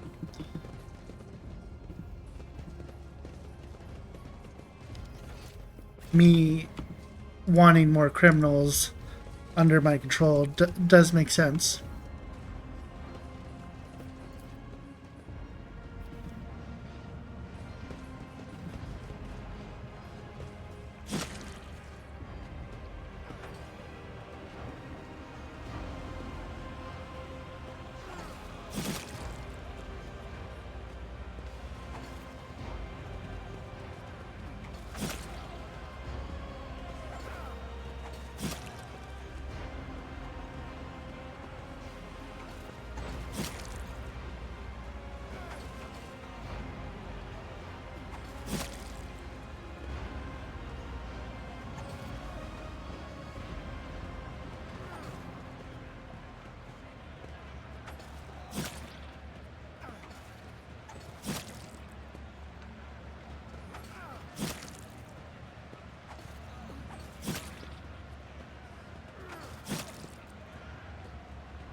Goop.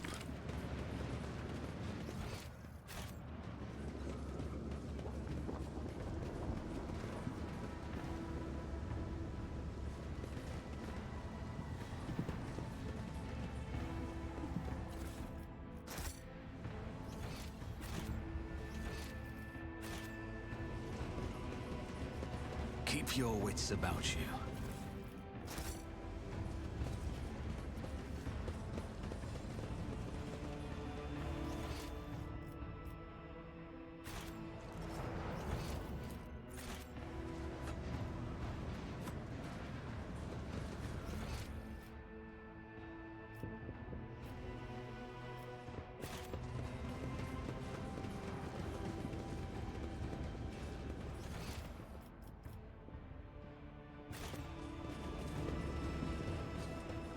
Attention to detail is the key to success. The shadows reveal their secrets.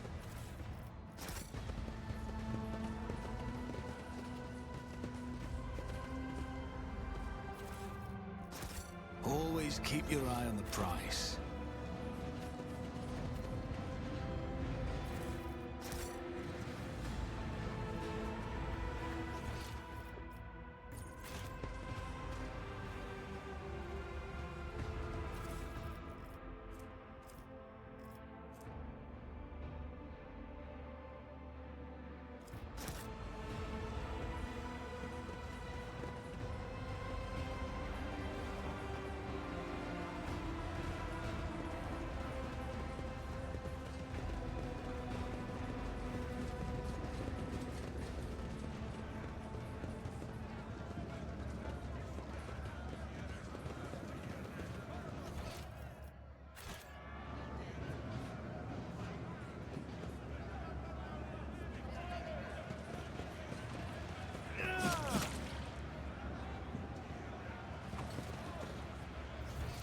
That.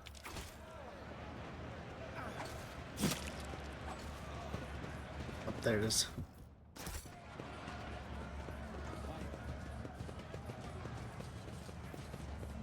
Another symbol.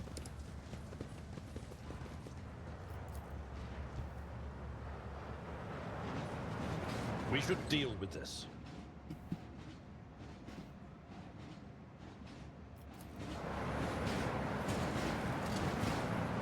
I better myself through my service.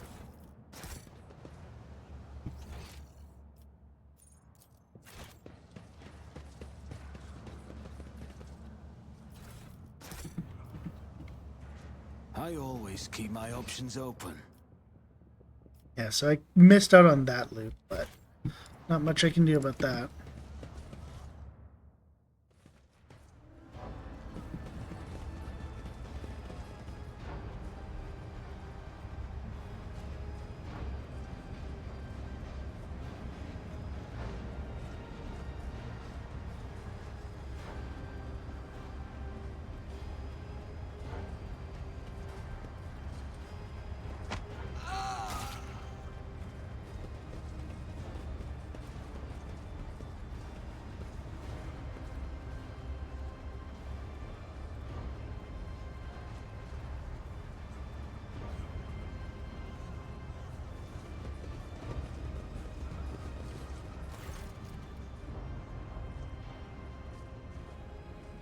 What you want? I am Lord Captain of the ship. On your knees, insolent scum. In our shithouse.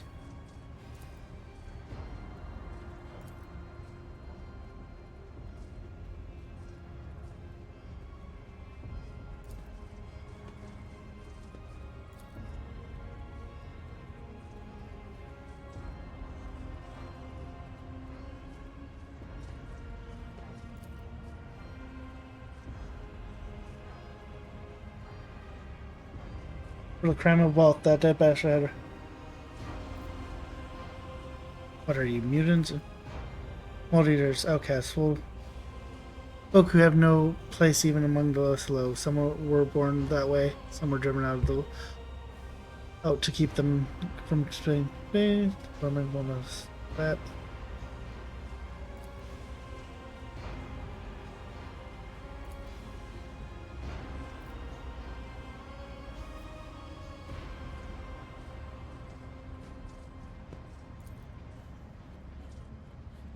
Your arrogance will be your downfall. Let the blood flow!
As the Emperor commands, I act.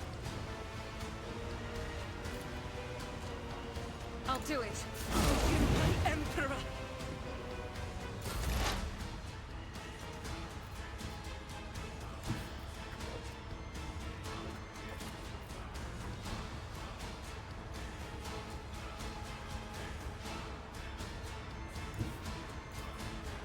I know what is to come. Eradicated. I am your doom.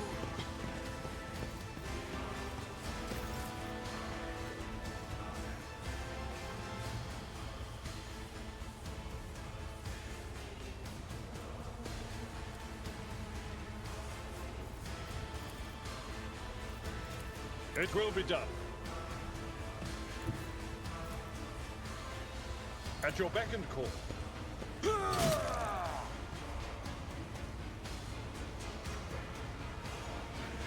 Indeed.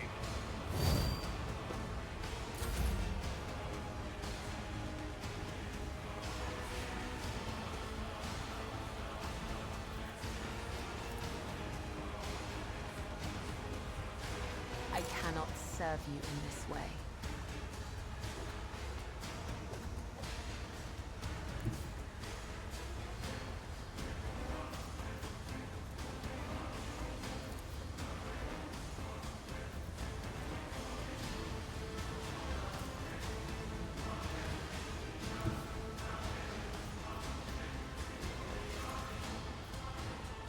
Trust me. Let your soul be purged. Killing brings me no pleasure. Out of my way!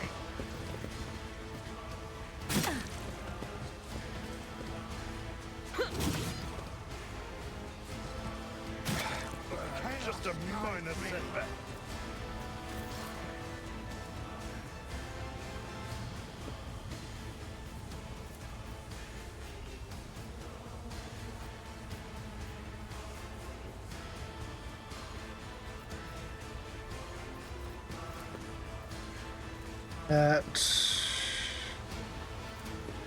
That.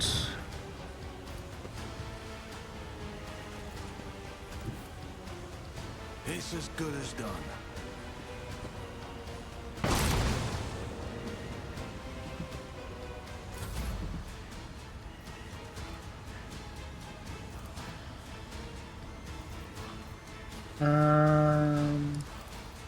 You take aim. That.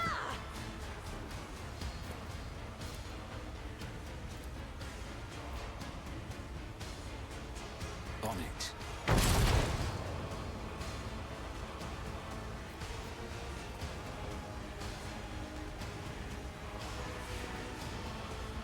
Who if not me? I'll see to it.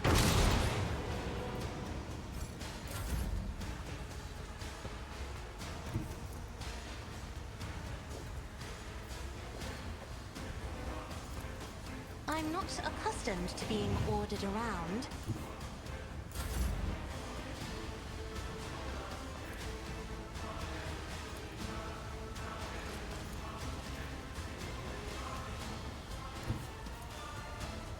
As the Emperor commands, I act.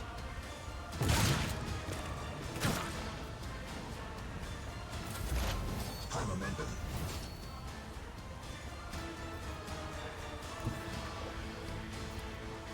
What is this foreboding? I serve the ruinous powers!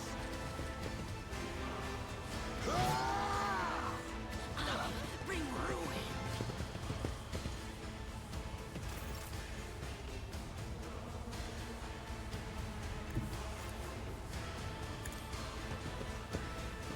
I took care of this one. It will be done.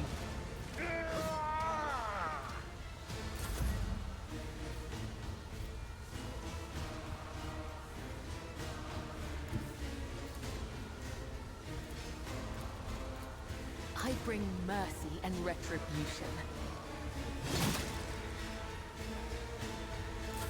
I serve the ruinous powers. Stop mocking me. I feel nothing, fear nothing. Nothing.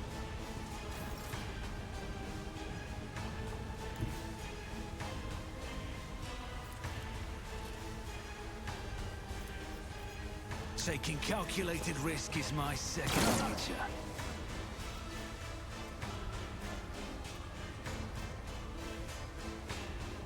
I'll make it happen.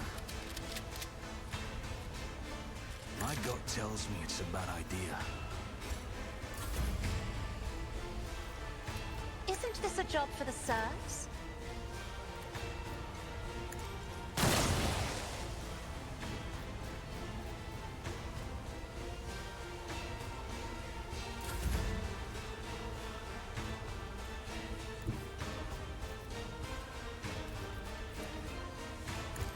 read tomes of military tactics.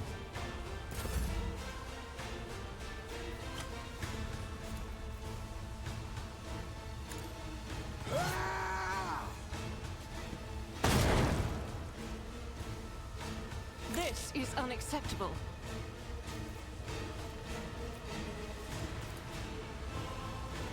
That is not the Emperor's will.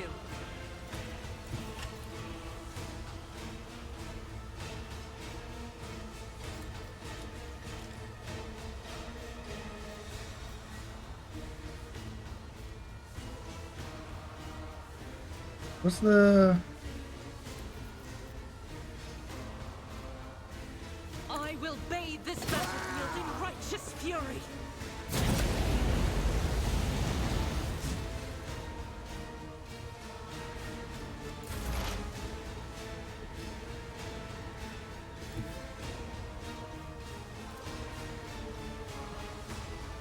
There is movement in the Empyrean.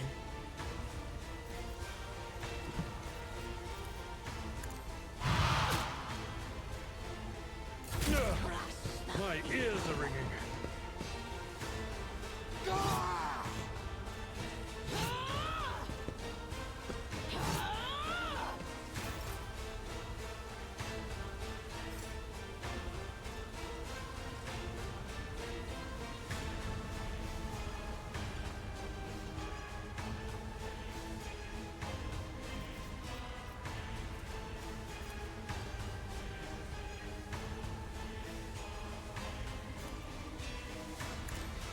One fewer target. I'm not interested.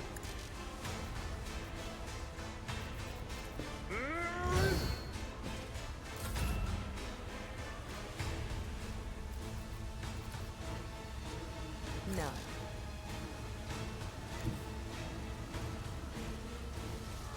Death comes in silence. Is a prayer.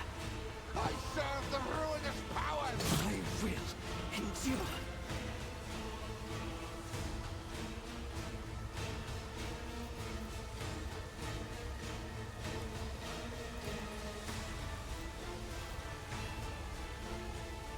Here's my perfect moment.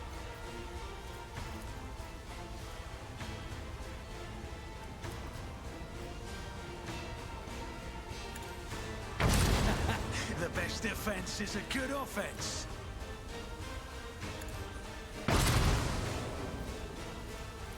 On it. Consider this a taste of what's to come. I won't compromise my principles. I refuse. I won't stand for it.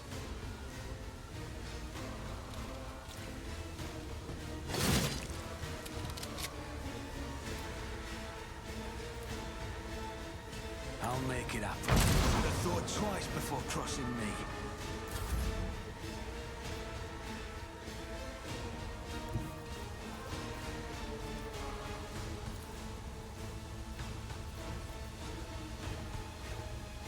Emperor, give me strength.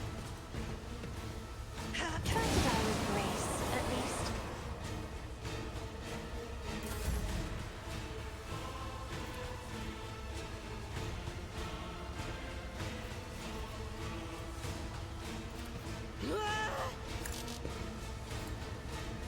I'll do it. Eradicated. Doubt is for the weak.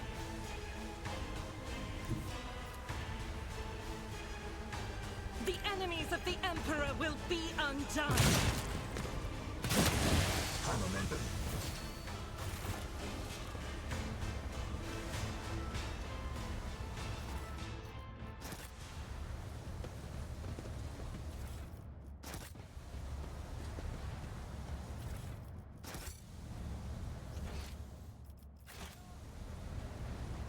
Let us not dawdle.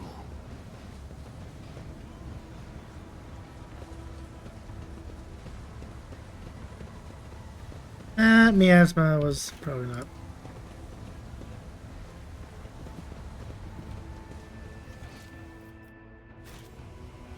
The greatest thing to Right, but oh, that was the dead body. I will try, Pretzel. I will try. I don't know when you sent that. Oh, a minute ago, so not too long. Is there money to be made?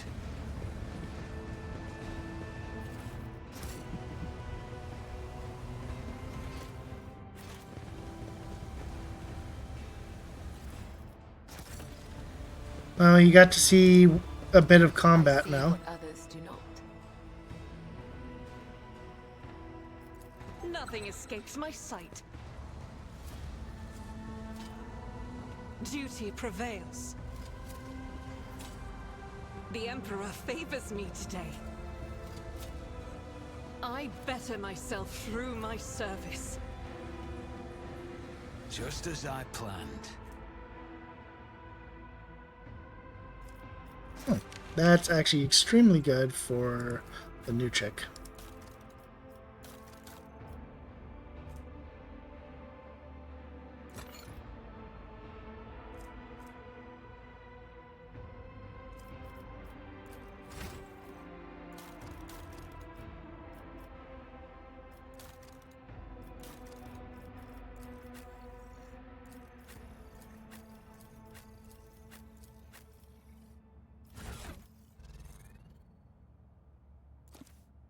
I refuse.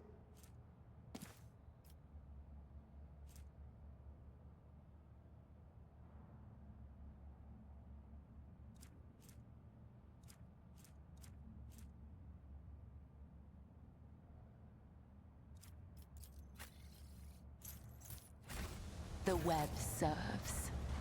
Rise to the top, or get left in the dust.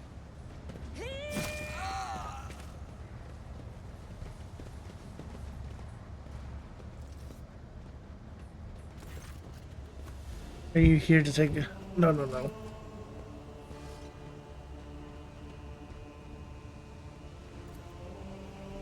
Yes, oh, yes, the song. Here, listen. He wanders in an eternity of darkness, yet was consoled, wept, foretold. Undying one's blood's secret glowed. Light to guide her faithful fold, but threads must end, and so the spider did that which was owed, her life and death to ship abode. The final test. This time they want you to make a sacrifice. If one were to interpret the...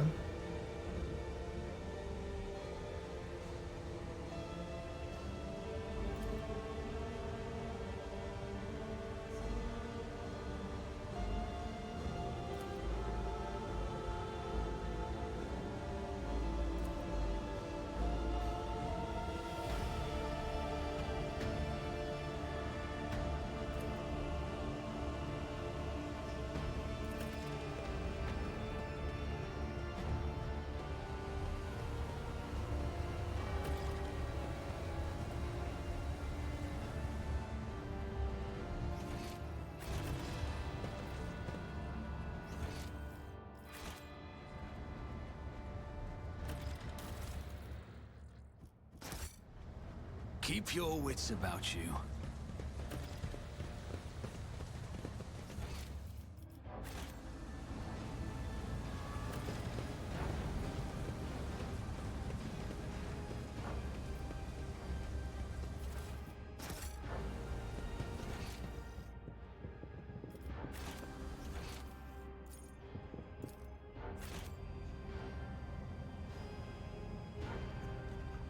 Run all the way back. Do, do, do, do.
Good camera.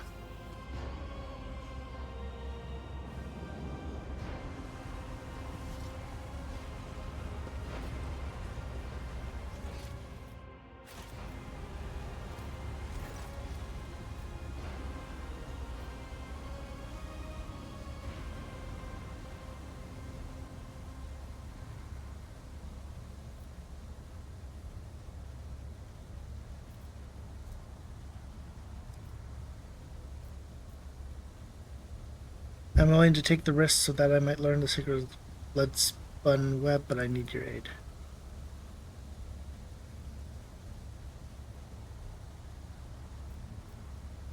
Oh, wee.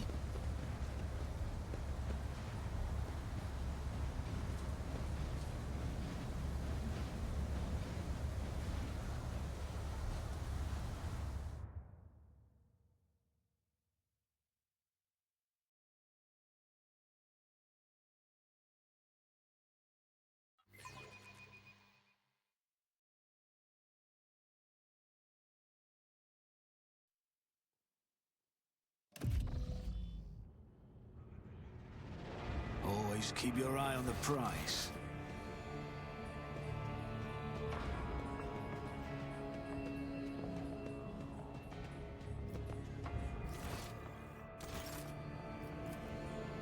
That's how it's done.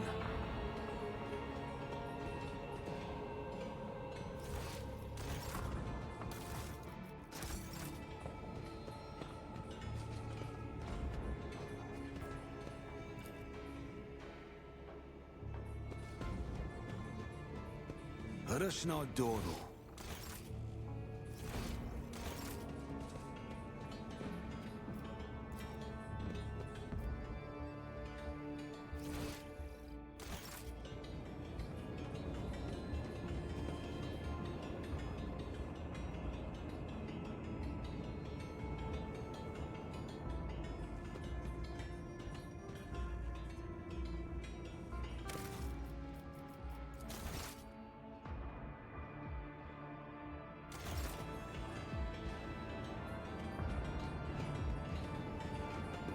Missed out on some items, I guess. I always have a backup plan.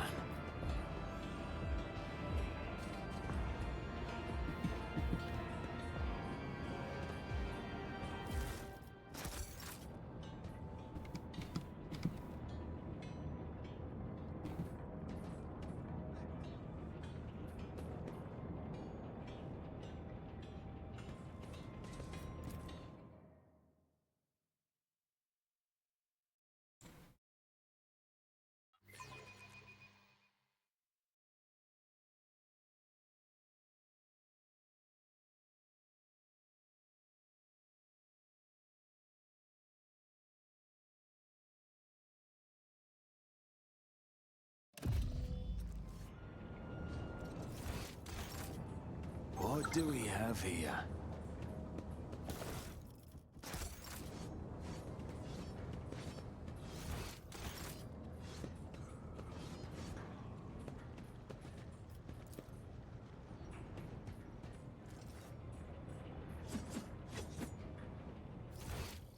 Is there money to be made?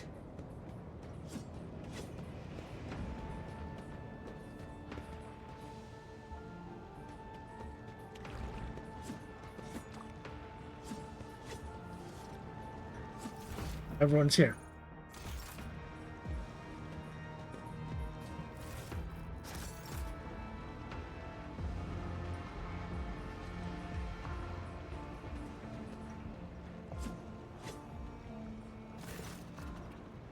The Lord of the Ark walked the path of on life under the footsteps of the web's very first spinner, and the servant of death bowed before him, for the Dominus is the giver of life.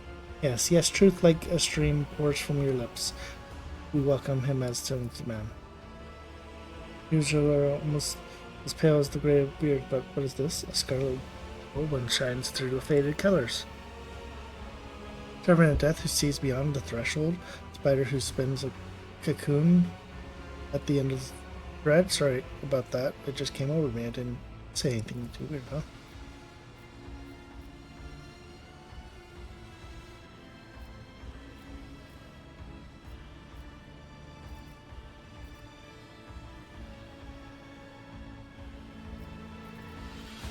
I have walked the path of the matriarch Spartan.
Blood.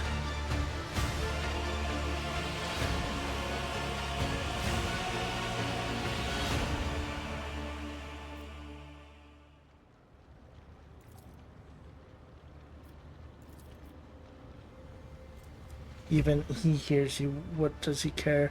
He did not save Theodora. He will not save you either. You are not his chosen one. But what if prepare to the gods that are truly immortal? The ones who do not hold back their gifts.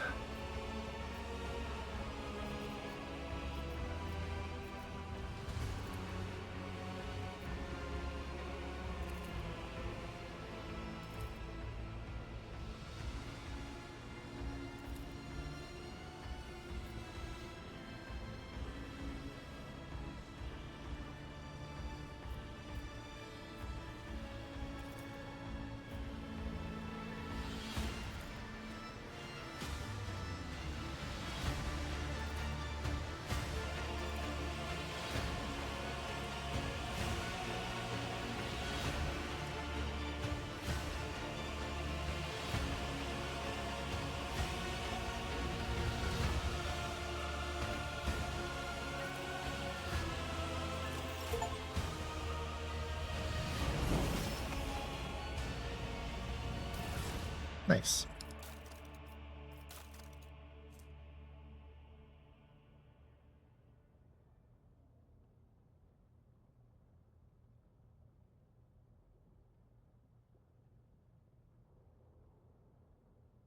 I feel like that would be better on her.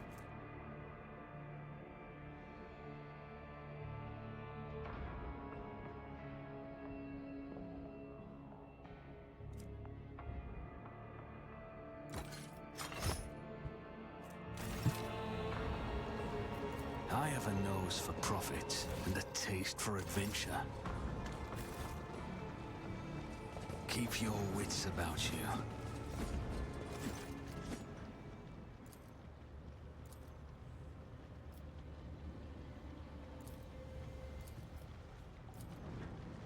I do what I must. Okay, how do I get out of here? Is it over here? To another compartment.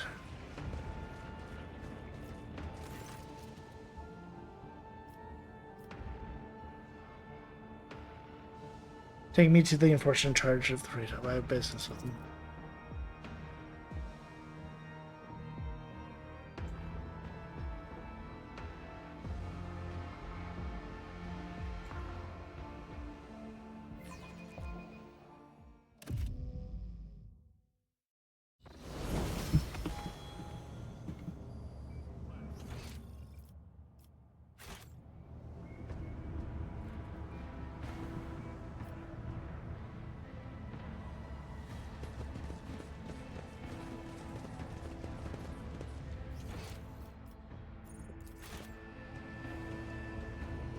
Oh, I just missed him.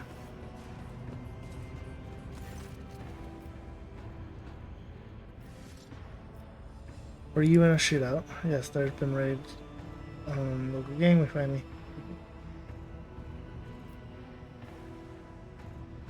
Forces have been appropriating ration guards from workers returning from the ship. Why is that? Are you short on provisions?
Rise to the top, or get left in the dust.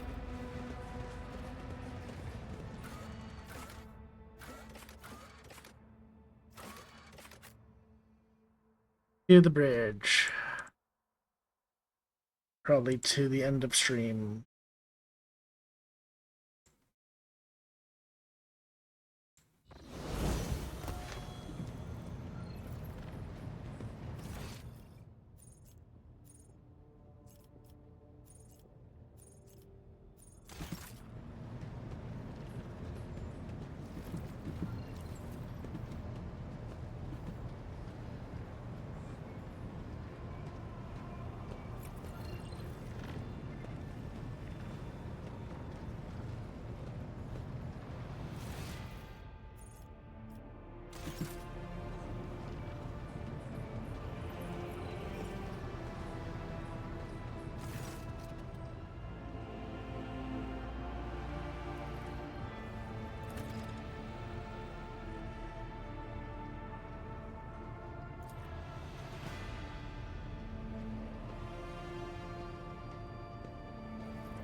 That was easy.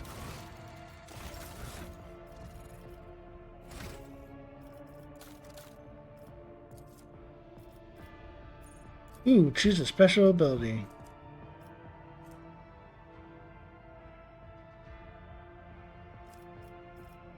Ow. Till the end of the soldier's turn, they gain. So if I use my ultimate.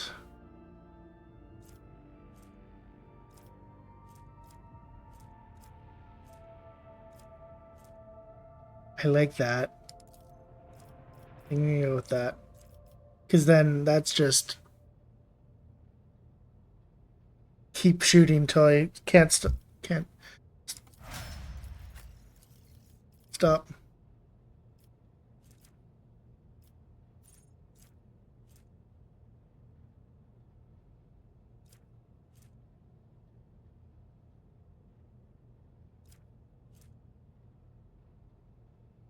Um.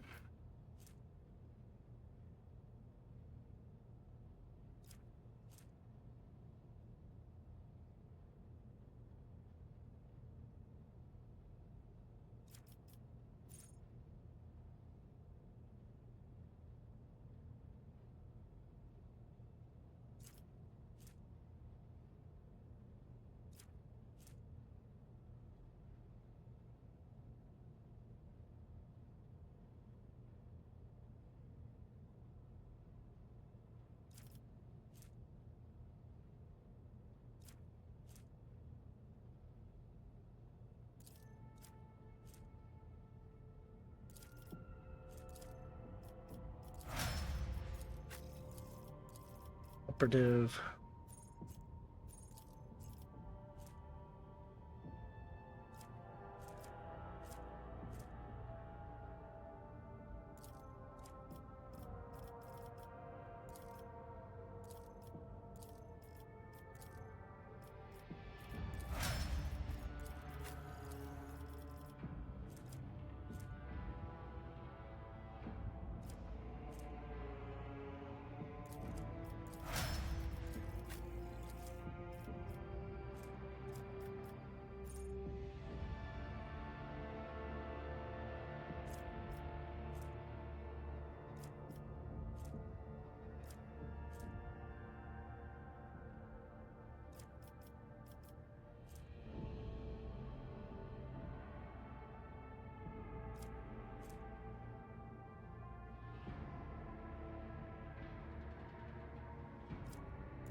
Like that one. During their extra turn, the target deals 12% extra damage until the end of combat. The target gains the voice of command.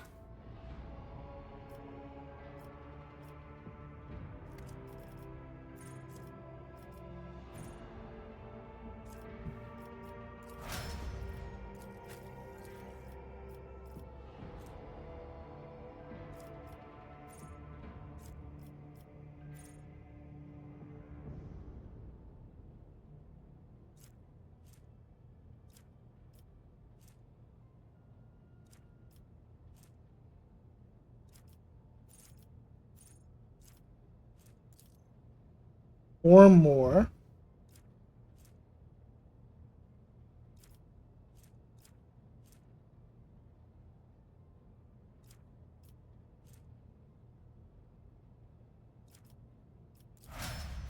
Yeah, that sounds like fun.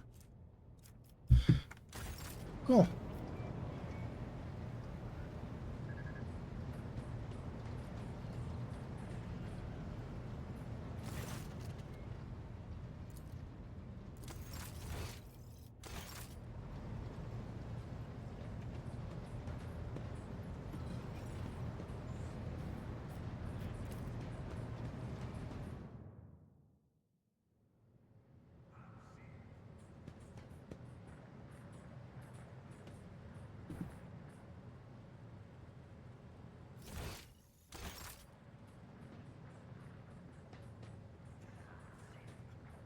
I'm sad I can't like use my bed or go take a dip.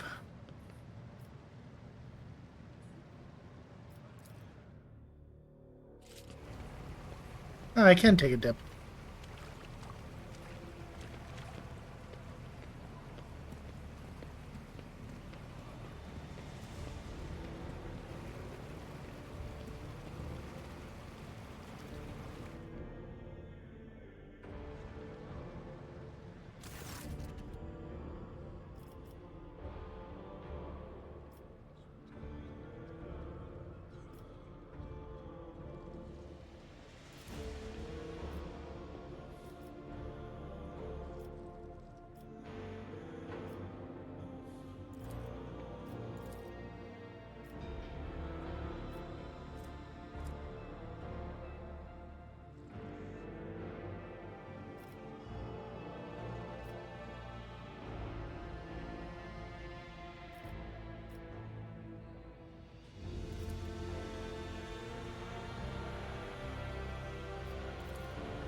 Where am I at for I'm level 9. I thought I was level 10.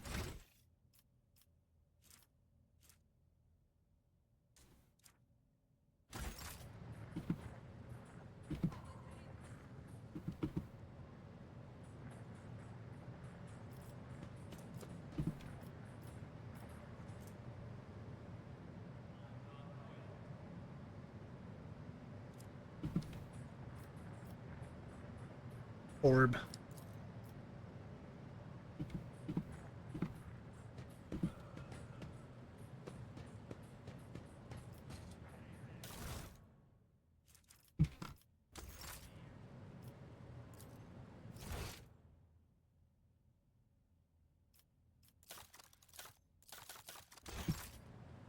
Probably like...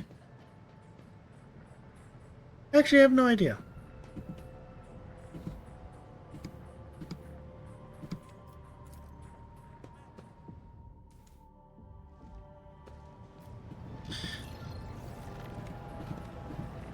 Anyways, I should call it here for now.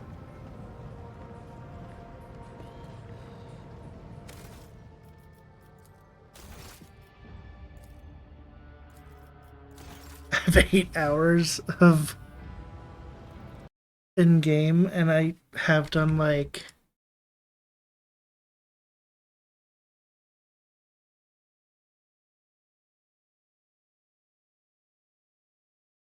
Yeah, I did Eureka 5 last time, and then...